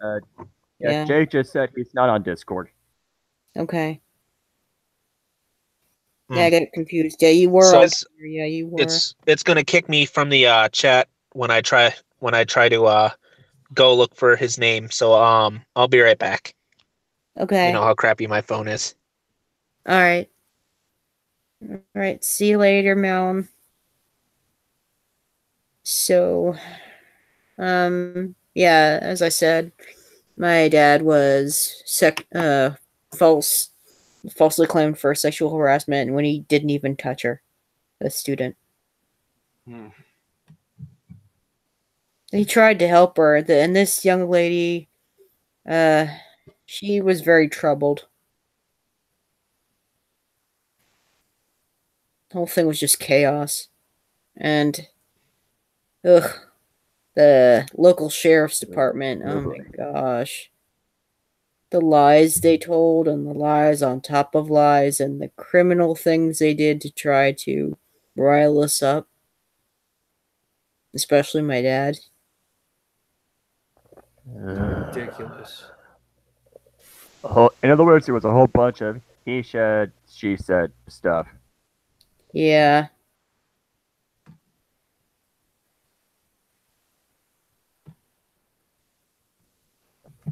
And over making something out of nothing. Okay, what topic are we on now? I guess we're moving on to something else now, since I just finished talking about the feminist false allegations altogether. Okay, what was that, Nate? I had to add my 2 cents in. I'm sorry. What, Nate? Agenda 21. It just the sources that I've gotten I've been choosing very carefully, and so far I've gotten 6 sources from Natural News, Infowars, Disclose.tv, RenewAmerica.com, and ZeroHedge.com. So they want to call Infowars a fake news site, but from what I've seen, they're actually pretty reliable in getting stuff out. So, some of these sources that I found have videos. So, You have to link them in the research section on the my Discord server under the new category. Okay. Yeah. Yeah. Please do. Can, and my Atlas and I, we've definitely found a lot, especially on this one documentary. It's a cancerous documentary on the Rio Earth Summit that happened in 1992. Is that at the UN? It was like a UN type thing that took place in Rio, in Brazil. Okay. Yeah. And yeah, that there was a bunch of it's like a almost a half-hour long propaganda documentary piece or something like that. And I found out that Dalai Lama was a shill for the commies in that documentary. Wait, what? Dalai Lama was featured in that documentary. How does that make sense? What? Yeah, you're gonna have to, I think I left a link to that in the Discord server. You're gonna have to see for yourself. Oh, duh. Oh. Yeah. If you don't believe it, go look for yourself. We couldn't watch the whole thing. After we saw Fidel Castro, Atlas quickly spoke up and said, enough, enough. Stop. Documentary. Yeah, in hindsight, I should probably not be so surprised considering the whole liberation theology doctrine that I've heard cropping about. It's just what the hell? I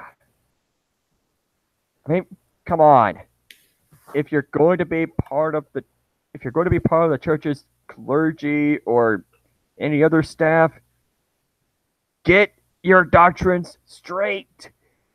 Stop poisoning the church with stop poisoning the church with your political propaganda. Christianity is not all about politics. It is about spreading the gospel. It is about the salvation by grace through faith. It is about the atonement. Come on. Atlas was in he's still in the YouTube chat. He was telling me do not mention his name, and now he says, Marianne, how dare you? I had to.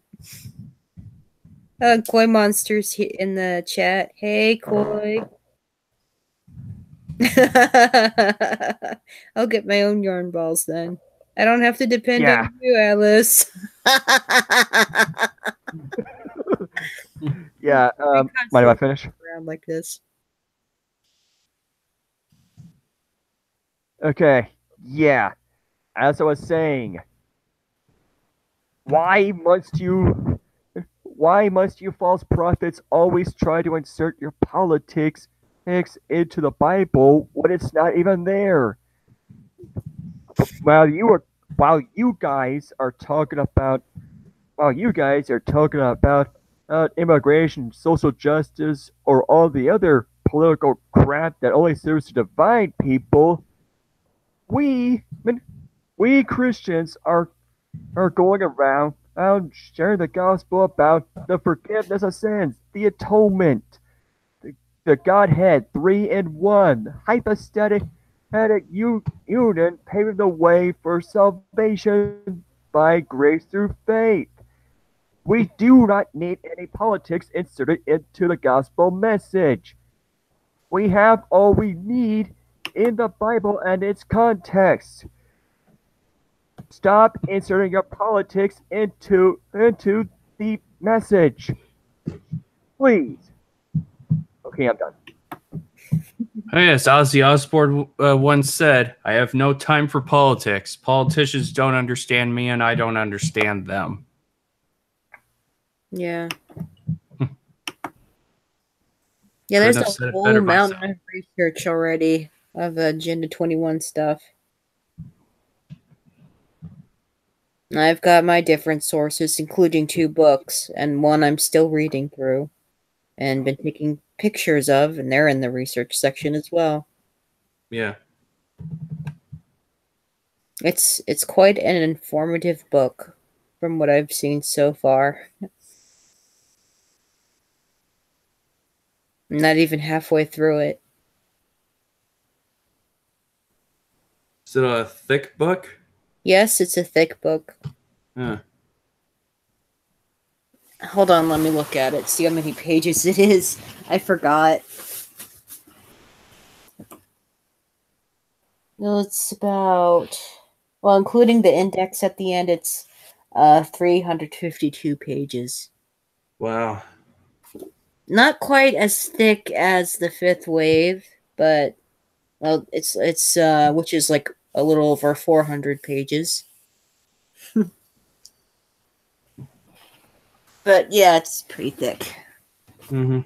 I get to read more of it. I know I have another one on sustainable development, but I've misplaced it. I think it's a thinner book. I think I've got the better of the 2. Yeah. Yes, I like thick books, Jay. Yeah. Why not? Yes, Jay. Agenda 21 has been going on a while now. Still going on. including up to now with the migration stuff. Yeah, in regards to what Jay is saying about the Bible being an ANCAP document, the Bible wasn't really focused on anarchism per se. It was about, and the focus has always been about God. And if that includes a little bit of anarchism showing, then so be it. It's not the anarchism or lack thereof is not the important part of it. I mean, Well, go ahead. I'm sorry. yeah, I mean, I may have a cross us in front of the ANCAP flag, but that's just to show that I do not see any conflict between Christianity and anarchism at all. That's the only reason I have this icon. I do not pretend as though Christianity cannot describe people of different political backgrounds. Christianity has people from all walks of life, including anarchists and statists. I just don't see how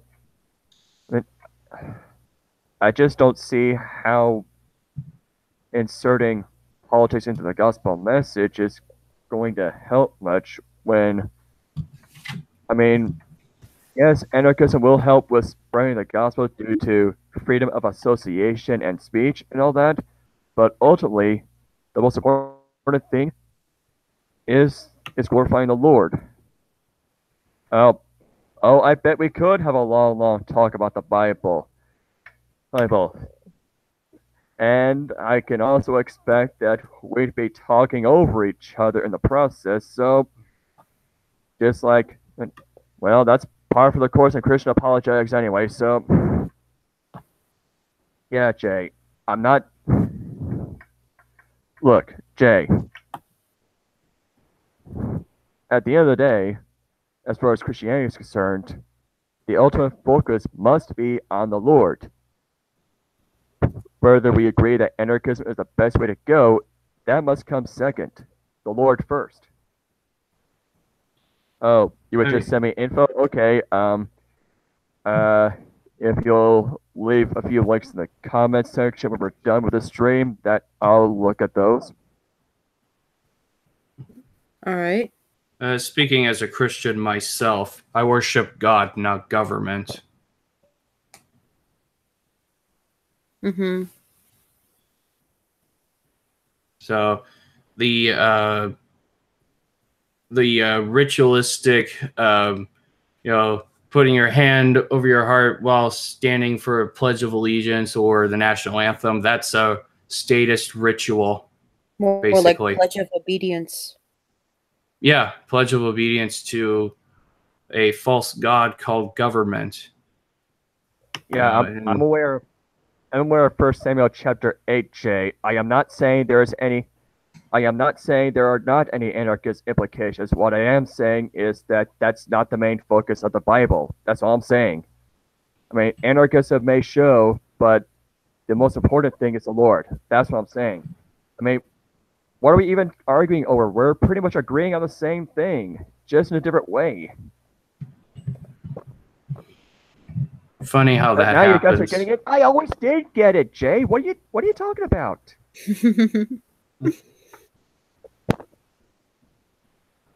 How does stuff like that happen?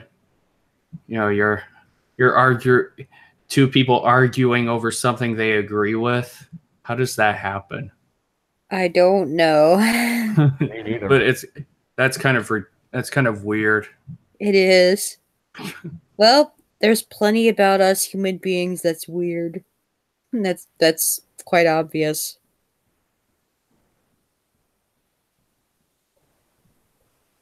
Well, it's almost 11. I probably should be getting off now to see what all I need to do. Okay. All right. See ya. All right. So now it's down to 2. Just you and me. Yeah, no prob, right? So, how's the research going on your end? Interesting? How much have you found out? I'm trying to be very cautious about which information I take in.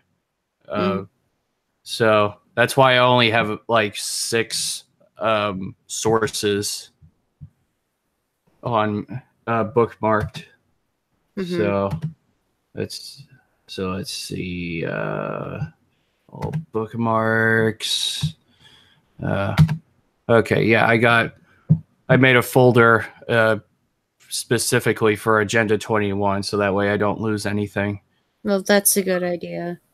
Yeah. I put the research on there so I don't have to worry about checking another long bookmarks list because I know of what I've already looked at. It's quite lengthy. The Grindall61 channel in particular, I remember seeing a number of his stuff way before I had the idea to start this series. Yeah.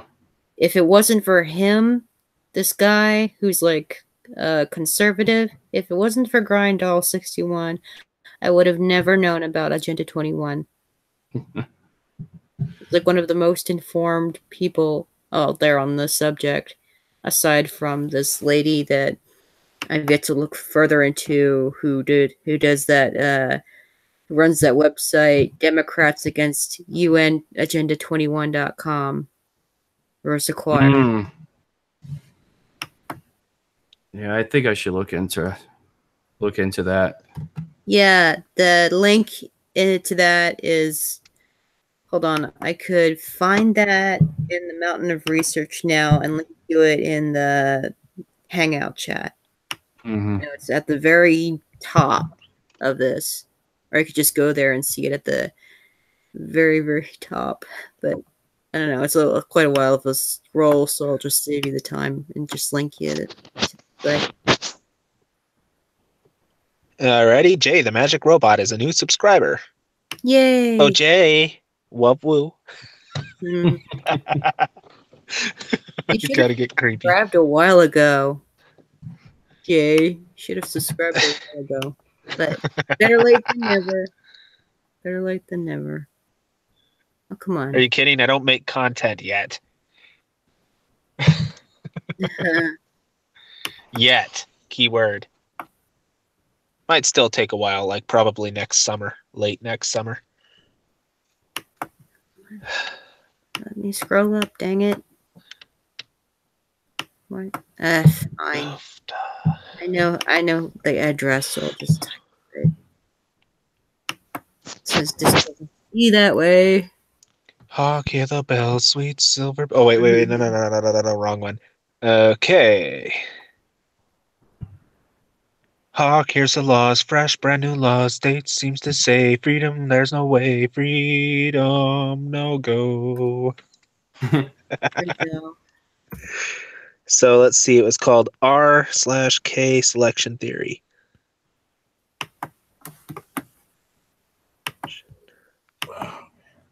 What's funny is that I kind of remember this, but I'm not sure if I completely do, but it does sound familiar. All right, Nate. There you go. All right. I got it. Let's see. Yep, so add that to your bookmarks. Because she wrote a book.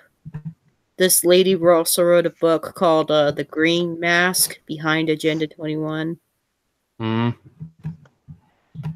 So she's like another person that seems to be very informed on the subject. Hey, Nate, if you ever wanted an edgy name, Nate Negate. What? What? Yeah, Nate Negate. Nate If you ever wanted an edgy name, yeah. Like Negate Attack from Yu-Gi-Oh! The Trap card. Sorry. It doesn't really fly with me. Okay, Negate Nate. Negate Nate. Give yourself an abortion. No, I can't do that one. Not doing that one. Jailbait Nate. Come on, man. I think. Guess what the next one is? Queerbait Nate. Nah. No, I think Nate the Volunteerist is good enough. Nate ends your fate. There were other names I was considering, but I'm probably gonna stick with one I've got right now. Yeah, it's fine. One fish, two fish. Red fish, Nate. Oh, come on now. Oh my god. Yeah, there's or it could be Nate Fish. Yeah.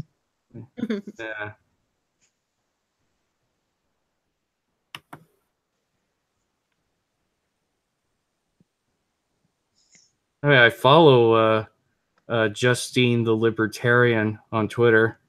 I did invite her to my streams, so she might come next month. We'll see. Okay, cool. You should introduce Marianne too. Yeah, introduce Justine and Marianne. I'm still interested in seeing an all women's group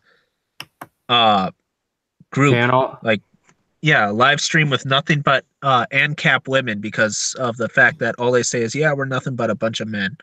I've actually thought about doing that. We'll see. What, an all women's? Are you getting a sex change? I mean, if that's all right if you are, but No, I'm good. Hey, John Stossel actually did an all-woman show when he had his own show. When he was doing the subject war on women, he had every guest on his show a woman, all of them, no male guest. So he was the only male in the episode. Chainmail. Well, so the guy's a player. I like his style. Nah. No, I'm talking about you can't you pretty much you're not even part of the picture. I'm talking like Marianne hosts, so it's literally not even one guy. Oh, gotcha. The whole idea is to this way they can just bash on us as well as feminism. So so this way, we could probably be in the live stream, the live chats or something, and then we could just hear Marianne, what was her name? Justine? Yeah, Justine the Libertarian. Yeah. What about Liberty Doll? Oh yeah, her too. Oh and yeah, there's definitely. Also Julie Borowski. Philosopher. Mag. Yep, philosopher, definitely the philosopher. Rika, the hopeful volunteerist. There's also Julie Borowski. Yep. The whole idea is just all these girls getting together and just bashing on feminism. And don't forget Carrie Wedler. If you made this a once a month, what would be interesting is if this was a once a month thing, like a once a month event, like the first of every month or something, and we can call it the ladies' time of the month. God. I should. Though I think I ought to do. So I think I ought to do an all-woman show on my stream sometime. We'll see. I don't know. And and Cab Kitty should definitely do an all-woman stream. I will. Definitely. I will try. That would be good. That would be really interesting. Attention, all ANCAPs that ever watch this video, watches this video. Give Marianne your help. Let other female ANCAPs know that Marianne is hoping to create an all-female cast. Yeah, so that way we can make all these commies throw up. Essentially. Well, not only that, it'd be freaking hilarious to see all these women want all these feminists talk about female empowerment. Meanwhile, they're basically highly self-destructive. But it'd be freaking hilarious to watch a bunch of women bash on all these pseudo economists and just pretty much wreck all men that come up with these stupid statist philosophies, especially regarding economics. Yeah. I mean, show them what a female ANCAP can do, essentially. Just be freaking awesome. And this way we can shut the feminists up once and for all. And definitely bash on MGTOW. Please. That's another link that you should probably look at. Yes. It's quite the primary source. That's a documentary of the Rio Summit. The Earth Summit in 1992. Mm-hmm. Hey, Marianne, can I give you 3 suggestions for bashing on? Anita Sarkeesian. What's that lady name with whatever that lady's name is from the Humongous thing? Definitely Zarna. Bash on her. Zarna, yeah. Zarna. I thought it was Jarna, but LaJarna. Meatball, She's really spaghetti and meatballs, and vegetable LaJarna. But yeah, definitely her too. Like, and who's that other one that's super cringy? Franny from MTV, along with Lacey Green. Lacey Green. I think that's who it is. Yeah, definitely Lacey Green. Don't forget Franny as well. I don't know who Franny is. Francesca Ramsey. Is that the one that goes? No, oh man. She's on MTV. So I look her up. You'll probably recognize her. She's freaking crazy. Remember in Dapperton's response video to Zarna, he started off the video, once she reveals herself, Mr. Dapperton was like, she's ugly as I fucking imagined. Yeah, I remember that.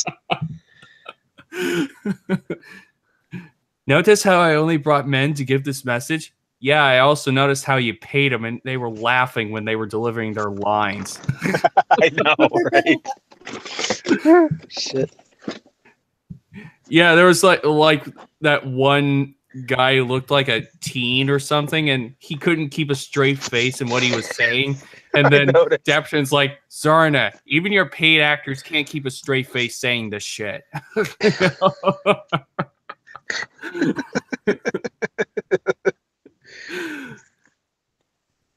Oh, were you saying something? Sorry, I wasn't listening because you're mansplaining. You see how fucked up that is? That's the kind of world you're trying to build, buddy.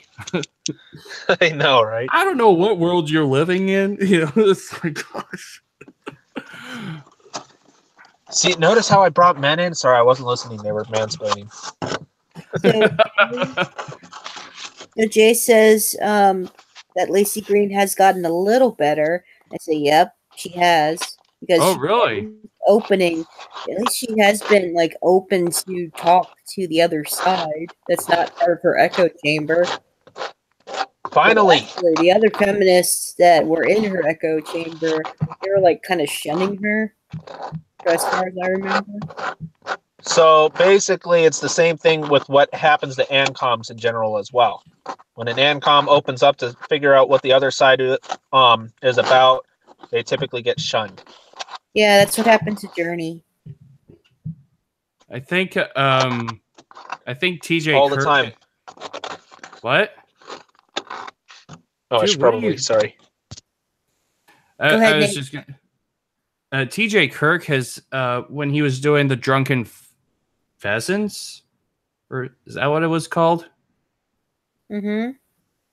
He's had people that don't agree with him on his show, like Adam Kokesh, for instance. So I don't know. I think he's been shunned for letting people on that don't usually side with him. See, and that's the typical thing about the left. We're willing to go out there. Most of us are willing to debate them, but they can't for those that are more experienced, on both sides, for those that are more experienced, they can't hold a logical discussion. So they have a reason to avoid any logical or scientifically or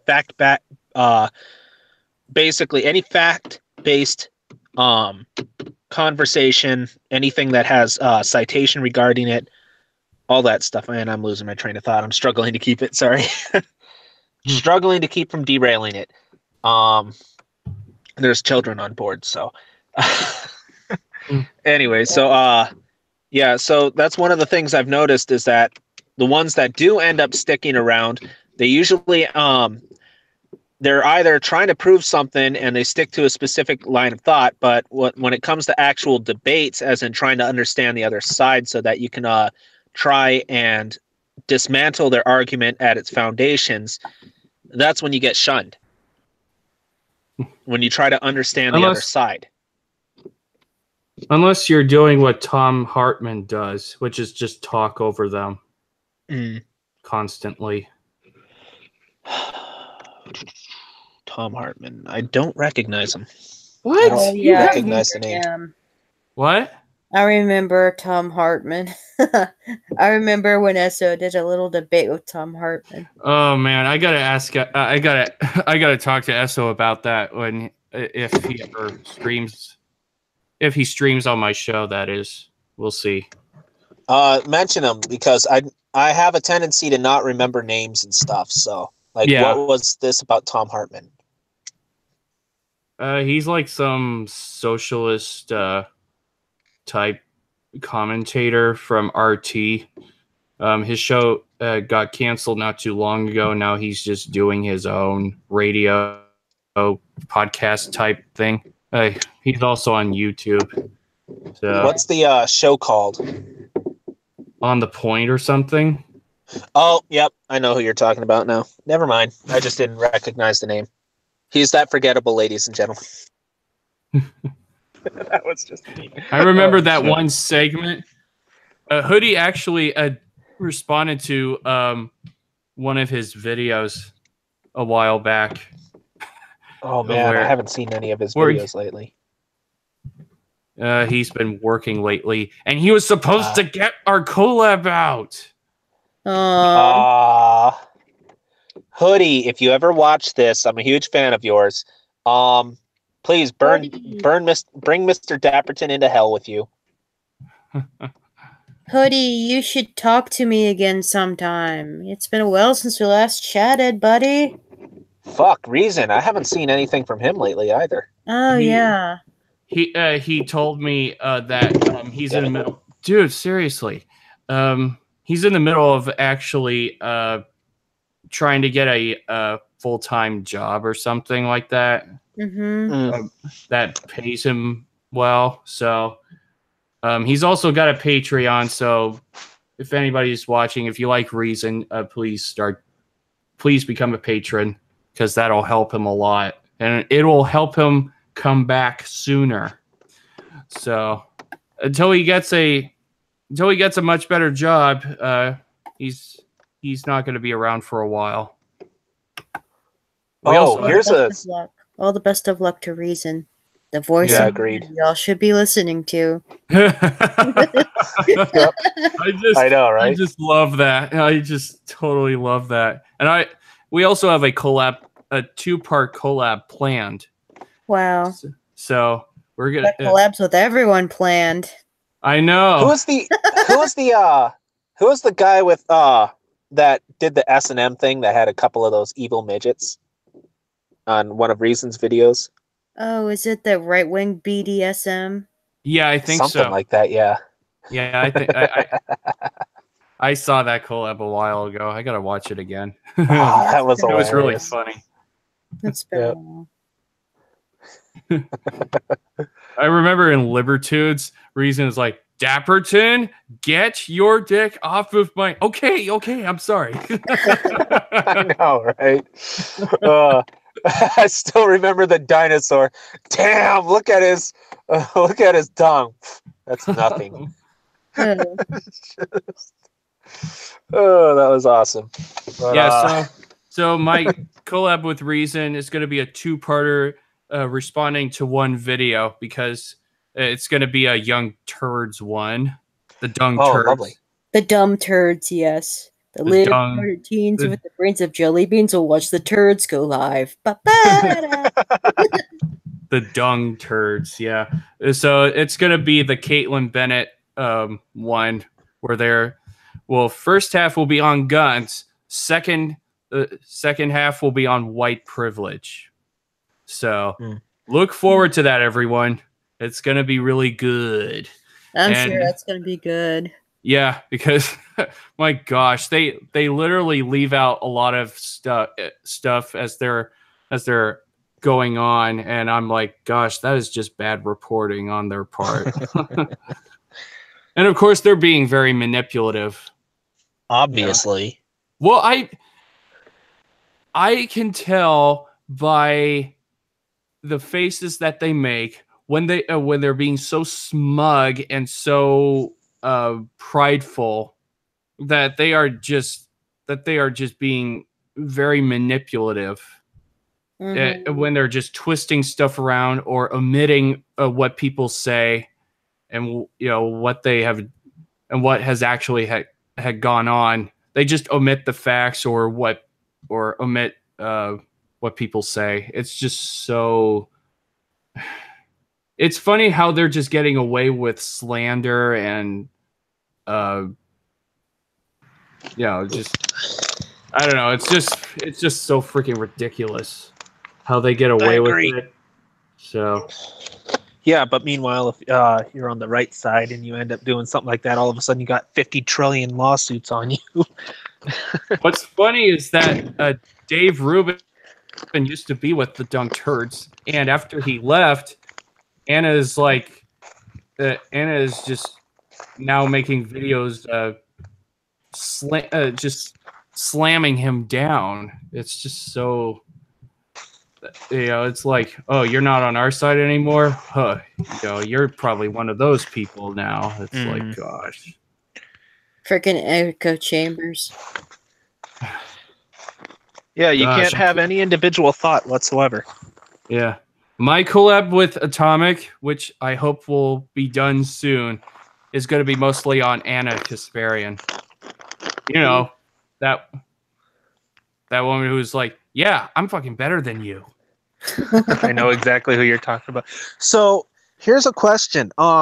This is geared towards all content creators. I'd like to see a video. I'll be making my own one day once I'm able to create. Once I get things set up for myself to create my own videos. But essentially, here's the question that I'd like to see in video format: how would you bring anarcho-capitalism into reality if you had the ability to do it on your own? I mean, let's say if everything fell into place, how would you do it? That's it. Yeah. Well, that would be interesting. That'd be quite an interesting, huge collab project. Yeah. What? That question or individual videos? I'm just saying every content creator puts out their own video on answering that question. Oh, okay. I think a lot of ANCAPs are, and most definitely a lot of monarchist libertarians are going to give a whole bunch of different answers on how they would get to capitalism. Mm-hmm. Well, see, the reason why that's exactly why I'm asking, because everybody has their own different idea regarding bringing anarcho-capitalism into reality. And I think this is probably something that we should be talking. Yeah, exactly. It's something we need to talk about. Yeah. Because, like, for instance, in Anarchast, one guy, one of their more recent videos, something about the Seasteading Institute, which is something I've thought about. I've thought about, like, if we were able to purchase, like, say, 10,000 acres of land or something, either here in the United States or in a country more accepting of it, you could buy an entire island. You can actually buy sovereign. You can actually buy islands 100% from a government, especially in like Indonesia and places like that, where they own a bunch of islands. They'll sell you an island at an exorbitant price, admittedly, and it's 100% yours. You're not part of the government or anything. You don't get taxed squat. So there you go. Yeah, exactly. Only problem is you that's like heavily volcanic activity over there. So yeah, it wouldn't exactly last long. But yeah, questions like that or things like that. I think I've been answering those questions on my show as much as I can. I gotta definitely look you up and subscribe to you then, man. Holy shit, it's cold out here. Yeah, it's a good channel. Nate's channel is good. Well, I'm trying to get to everybody. Like Mag is one of those I don't see often. She'll be back. She's got some things on her plate right now. Yeah, so. I know. I saw the video. Yeah, and her Twitter. I think it was her Twitter. I don't remember. Yeah. I think the PTA. I'm looking forward to her. PTA mom is one more Ancap lady. Well, the whole idea is I'd just like to see a bunch, like if it's possible for all of us to get together and do massive collabs and stuff. That'd be freaking awesome. Yes, it would. kind of like how Reason, Dapperton, like before the whole feud went on, doing all that stuff again. Yeah. The Libertines? Yeah. I don't know if it's going to happen for a while. We'll see. Well, it doesn't have to be just Libertoons, like even our own webpage or something. Oh, yeah. This way, this way, association, especially for BitChute, even more better. So. And of course, I post all my live streams on BitChute in case YouTube decides to take them down forever. USSR tube or USS tube. Yeah. Well, I have saved some of them, some of the ones that I really liked, and they're already on my BitChute channel. I should find you on BitChute. Nate. Yeah. All you got to do is type Nate the Volunteerist live stream, no spaces, and you'll find me easily.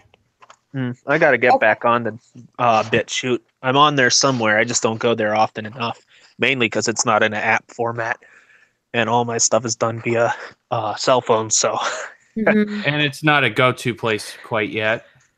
Yeah. So. Well, see, that's what I'm hoping. That's why I suggested investing earlier, because if we can help them, if we can provide enough financial incentives or investments to develop an app, create a live stream account.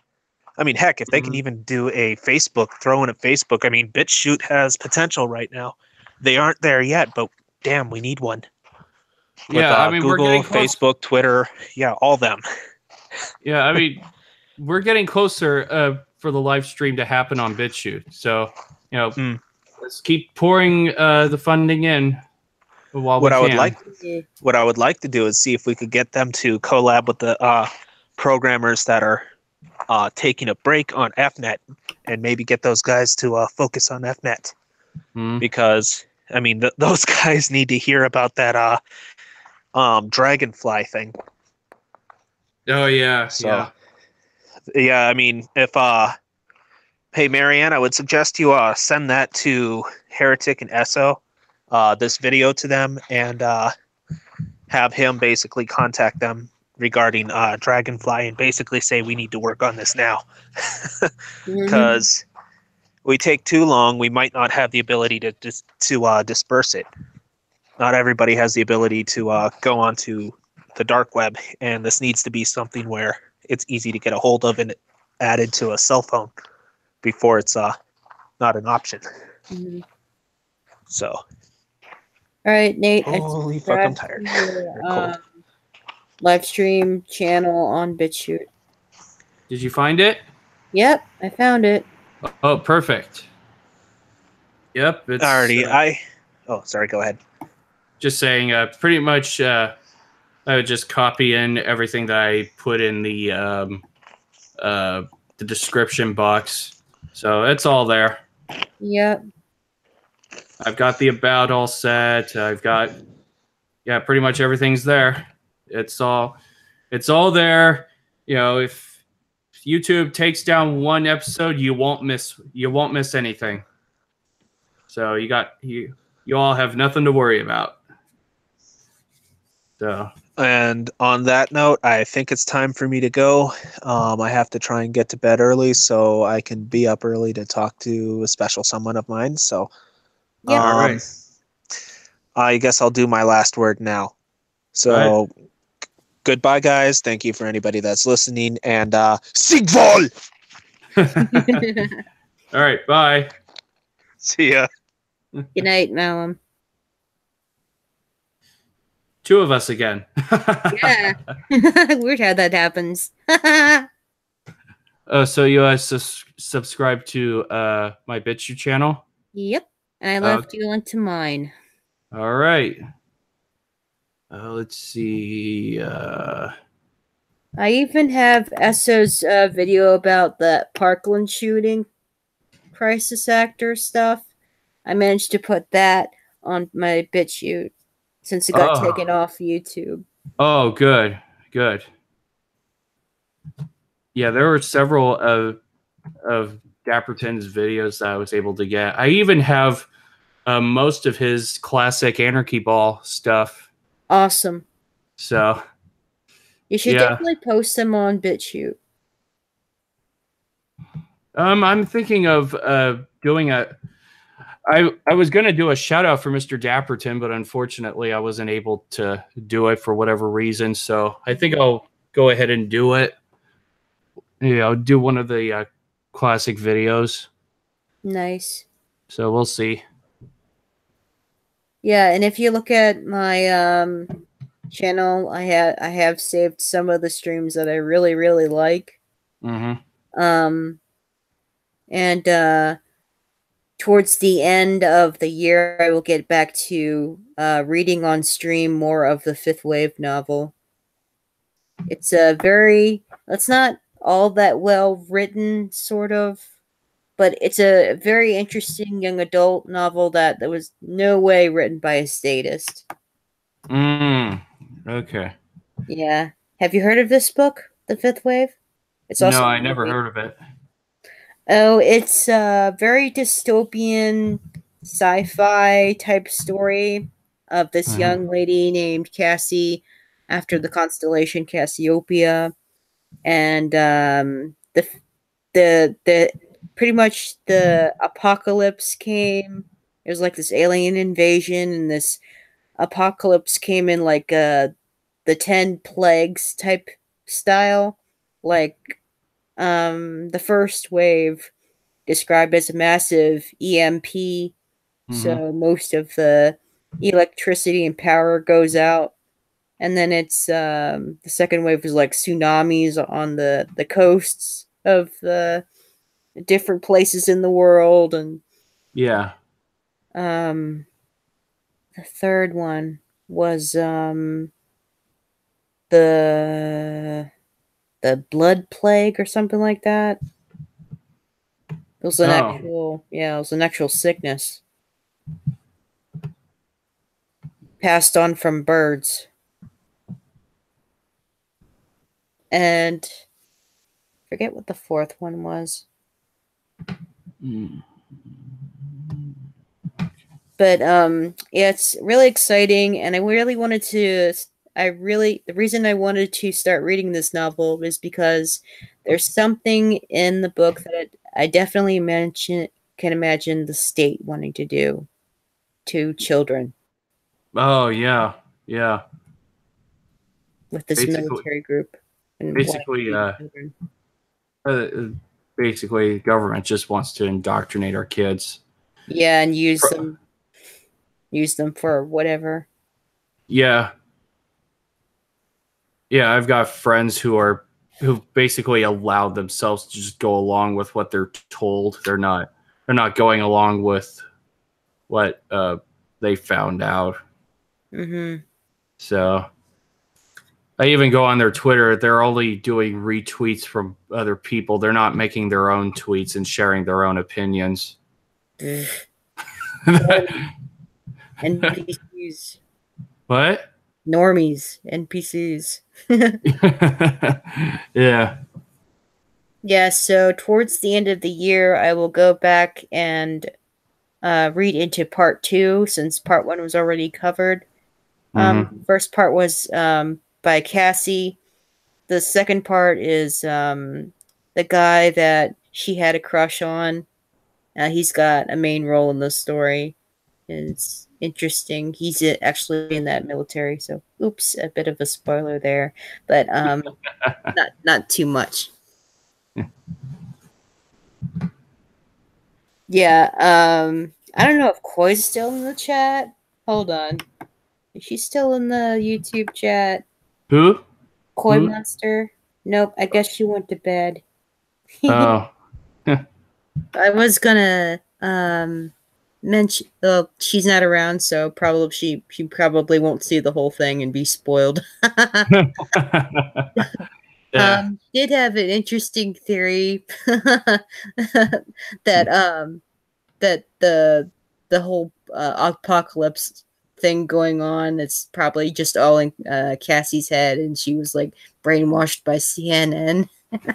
Oh man. Who believes CNN these days anyway? Anybody who doesn't have a brain, I guess. Well, they have a brain, but they're not using it. CNN set her for nutty news. Oh man. Yeah. Yeah, so you definitely gotta come and hear the second part, the start of the second part of the fifth wave. If you can. Oh, second part of the fifth wave. Yep, that novel. What's it called again? The Fifth Wave. Okay. The author is Rick Yancey. Okay. And it's the first of a trilogy. So all right. I actually liked it, even though it's not as good as another certain series that I grew up reading.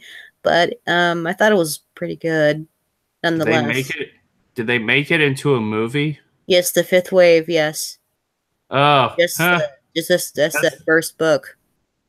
That's the first thing that popped up. Yeah, I actually have that movie on DVD, and it was the movie that got me interested in reading the book. And there's 2 more books after that. The Infinite Sea and The Last Star.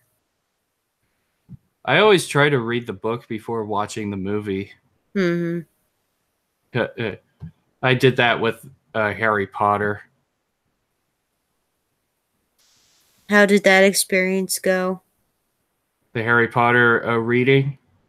Yeah, and then the movie watching. It was a challenge because these books got thicker and thicker as I went along. I think Order of the Phoenix is the longest one. It's like around 900 pages long. Yeah, that's pretty long. Yeah. I'm glad that they made the last one into a 2-part movie. Mm-hmm. Because we got at least quite a bit of the book instead of just cutting out a whole bunch of important stuff. And so instead of rushing it all, oh my god. Yeah. That would have been so bad. Yeah. They are talking about people are hoping that they will make Harry Potter and the Cursed Child, which is a play, into a movie. So there's talks going on, but right now J.K. Rowling's not too enthusiastic about it. She's saying it's a play, not a movie, not a book. So I don't know. That would be interesting. So. Yeah, I hope that there would be at least an Animorphs movie that actually covers what happens in the plot almost as good as a little bit better than the TV show does it. And not too long ago, I did see a fan film of Animorphs. It was a very amateurish video. It wasn't too bad. It had good special effects in it. And, yeah. But there are two parts. There are two things about this fan film I did not like. This is the big Animorphs nerd in me saying this. Oh. Yeah, the books Tobias, he was not a coward. In the No. fan film, he was made a coward, so that's insulting. Insulting to Animorphs fans everywhere, in my honest opinion. And the second part I did not like was how rushed the movie was, and how fast forward to 8 years later or whatever, and it's like something loosely based in the last scene of the final book. Oh yeah, yeah. Should have just done the first book. Jeez. But I can see why. Yeah, I can totally understand why the creator of this fan film wasn't too thrilled about releasing the final product. But the fans of his channel kept egging him on. Release it, release it, release it. I would want something released, even though it may not be as good. It's like, oh, it's part of the story, and I really want to see what it would be like live action. Yeah. So.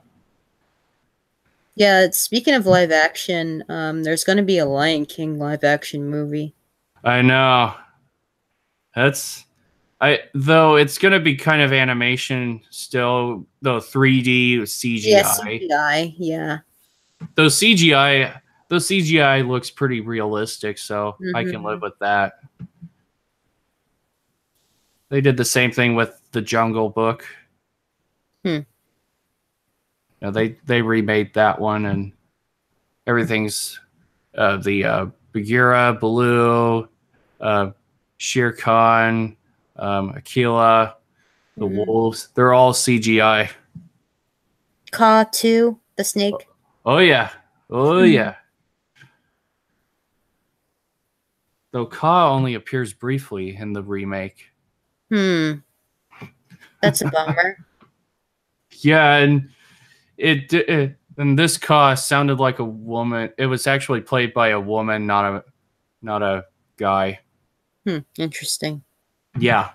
Didn't sound like the Ka from the original animated. Yeah. So that Ka sounded more creepier than the one in the new one. Yeah. The Ka in the original one gave me nightmares.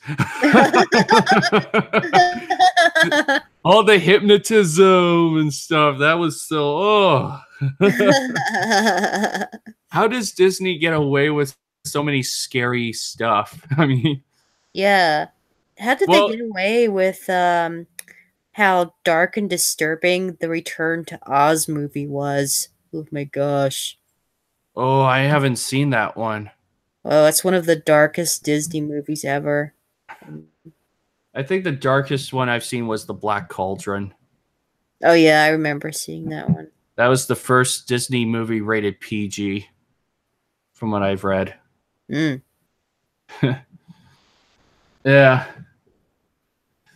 Yeah, and from what I found out, the in Snow White and the Seven Dwarfs was like the first full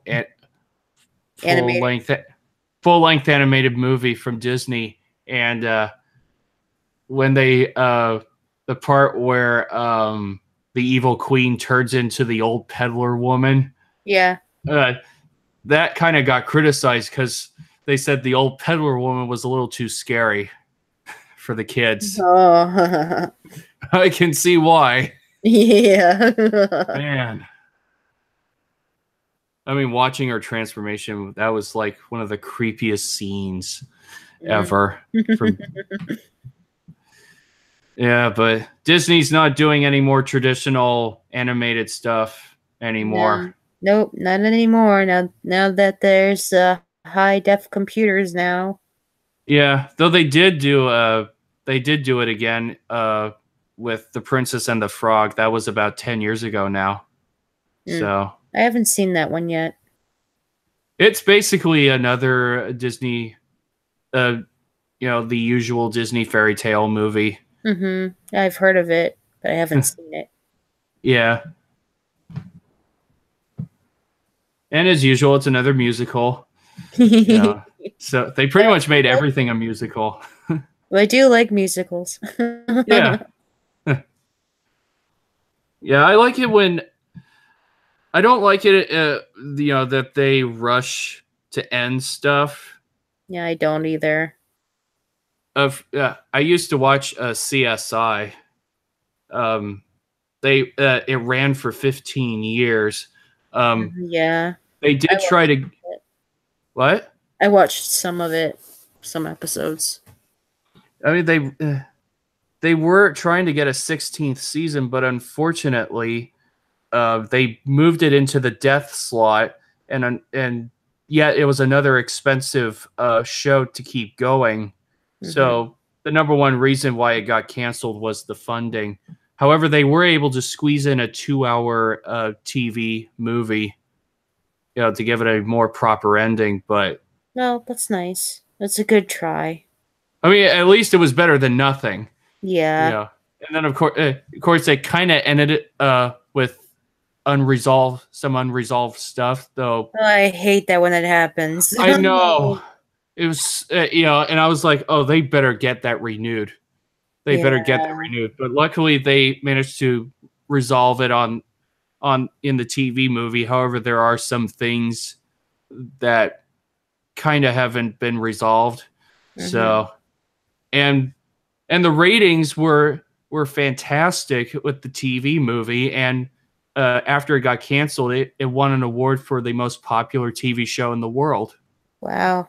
So it's another reason, to possibly do at least maybe another TV movie. We'll see. Yeah. I saw Twitter saying bring back CSI. It's pushing for a TV movie. So I hope I don't know. I highly doubt it, since Kyle XY, that show was canceled a long time ago, and on the 3rd season it ended it with such a cliffhanger. It's like, oh, there should have been one more episode. No. Which one? It's called Kyle XY. Oh. It was the only ABC Family show that I liked. Yeah. It had like a little bit of everything: sci-fi, drama, comedy. Characters are cool. The story was good. I mean, they could bring it back. Who knows? I mean, the X-Files came back. Yeah. Though they ended it with another cliffhanger, which was extremely annoying. Though they're still trying to figure out a way to keep it going. Right now, it's not in plans right now. But I don't know. Right? I mean, CSI ended about 3 years ago, so it's kind of like after 15 years, everybody needs a break before talking about coming back again, possibly. Yeah, it's understandable. Yeah. I mean, 15 years is a long time. I mean, even 20 years. Even 20 years. I mean, Law and Order ran for 20 years. Mm-hmm. So how do these shows keep going on forever and ever and ever and ever? While it's the demand. Yeah. While the cable shows, they only last for a few seasons, and then after that, that's it. Yeah. So, anyways, what? I'm sorry. I was trying to think of another show that I liked. It was sort of at the tip of my mind. Oh yeah, there was do you know of Heroes? Yeah, I heard of it. Yeah, the original series was much better than the second one. The second one had its good stuff to it, but I like Heroes Reborn. Heroes Reborn. Yeah, Heroes Reborn is like the sequel series to it. Yeah, I never dug into that show though. Oh, it was so good. I got it all. I got all the original series on DVD. It's one of my favorite primetime shows of all time.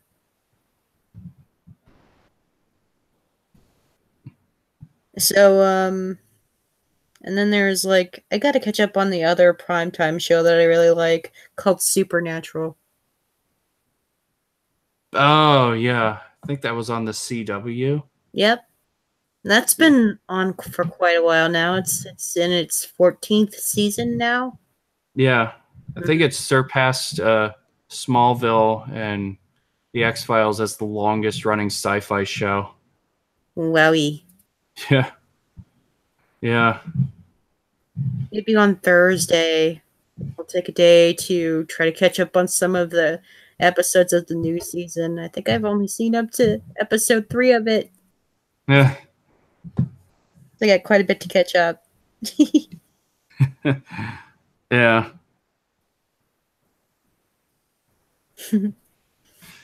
I gotta get going. Yeah. So, all right, we'll do the goodbyes and thank yous now, since we're pretty much running out of stuff to talk about. Yep. We're just gonna keep talking on and on and on. The chat. Yeah, that's what we're gonna do. We're gonna keep talking on and on. So might as well end it while we can. Oh, wow. This is the hashtag cat is a traitor. Betrayal. Shut it down. Cat equals traitor. Cats can't keep secrets. All right. Well, okay, let's do thank yous. Thank you to Malum and Darky Khan. Thank you to Zachary. On the new regulars. Thank you, Nate. mm-hmm. I guess I'd call you a new regular now. We'll see. Yeah. I rarely do other streams, but lately I've kind of got dug into yours. So yeah, it's a fun time, right? So I'll regularly do my own streams. Yeah. So, anyways. Yep. Well, and thank you to everyone in the YouTube chat that tuned in as well. See you next Monday night. Take care now, guys. Good night.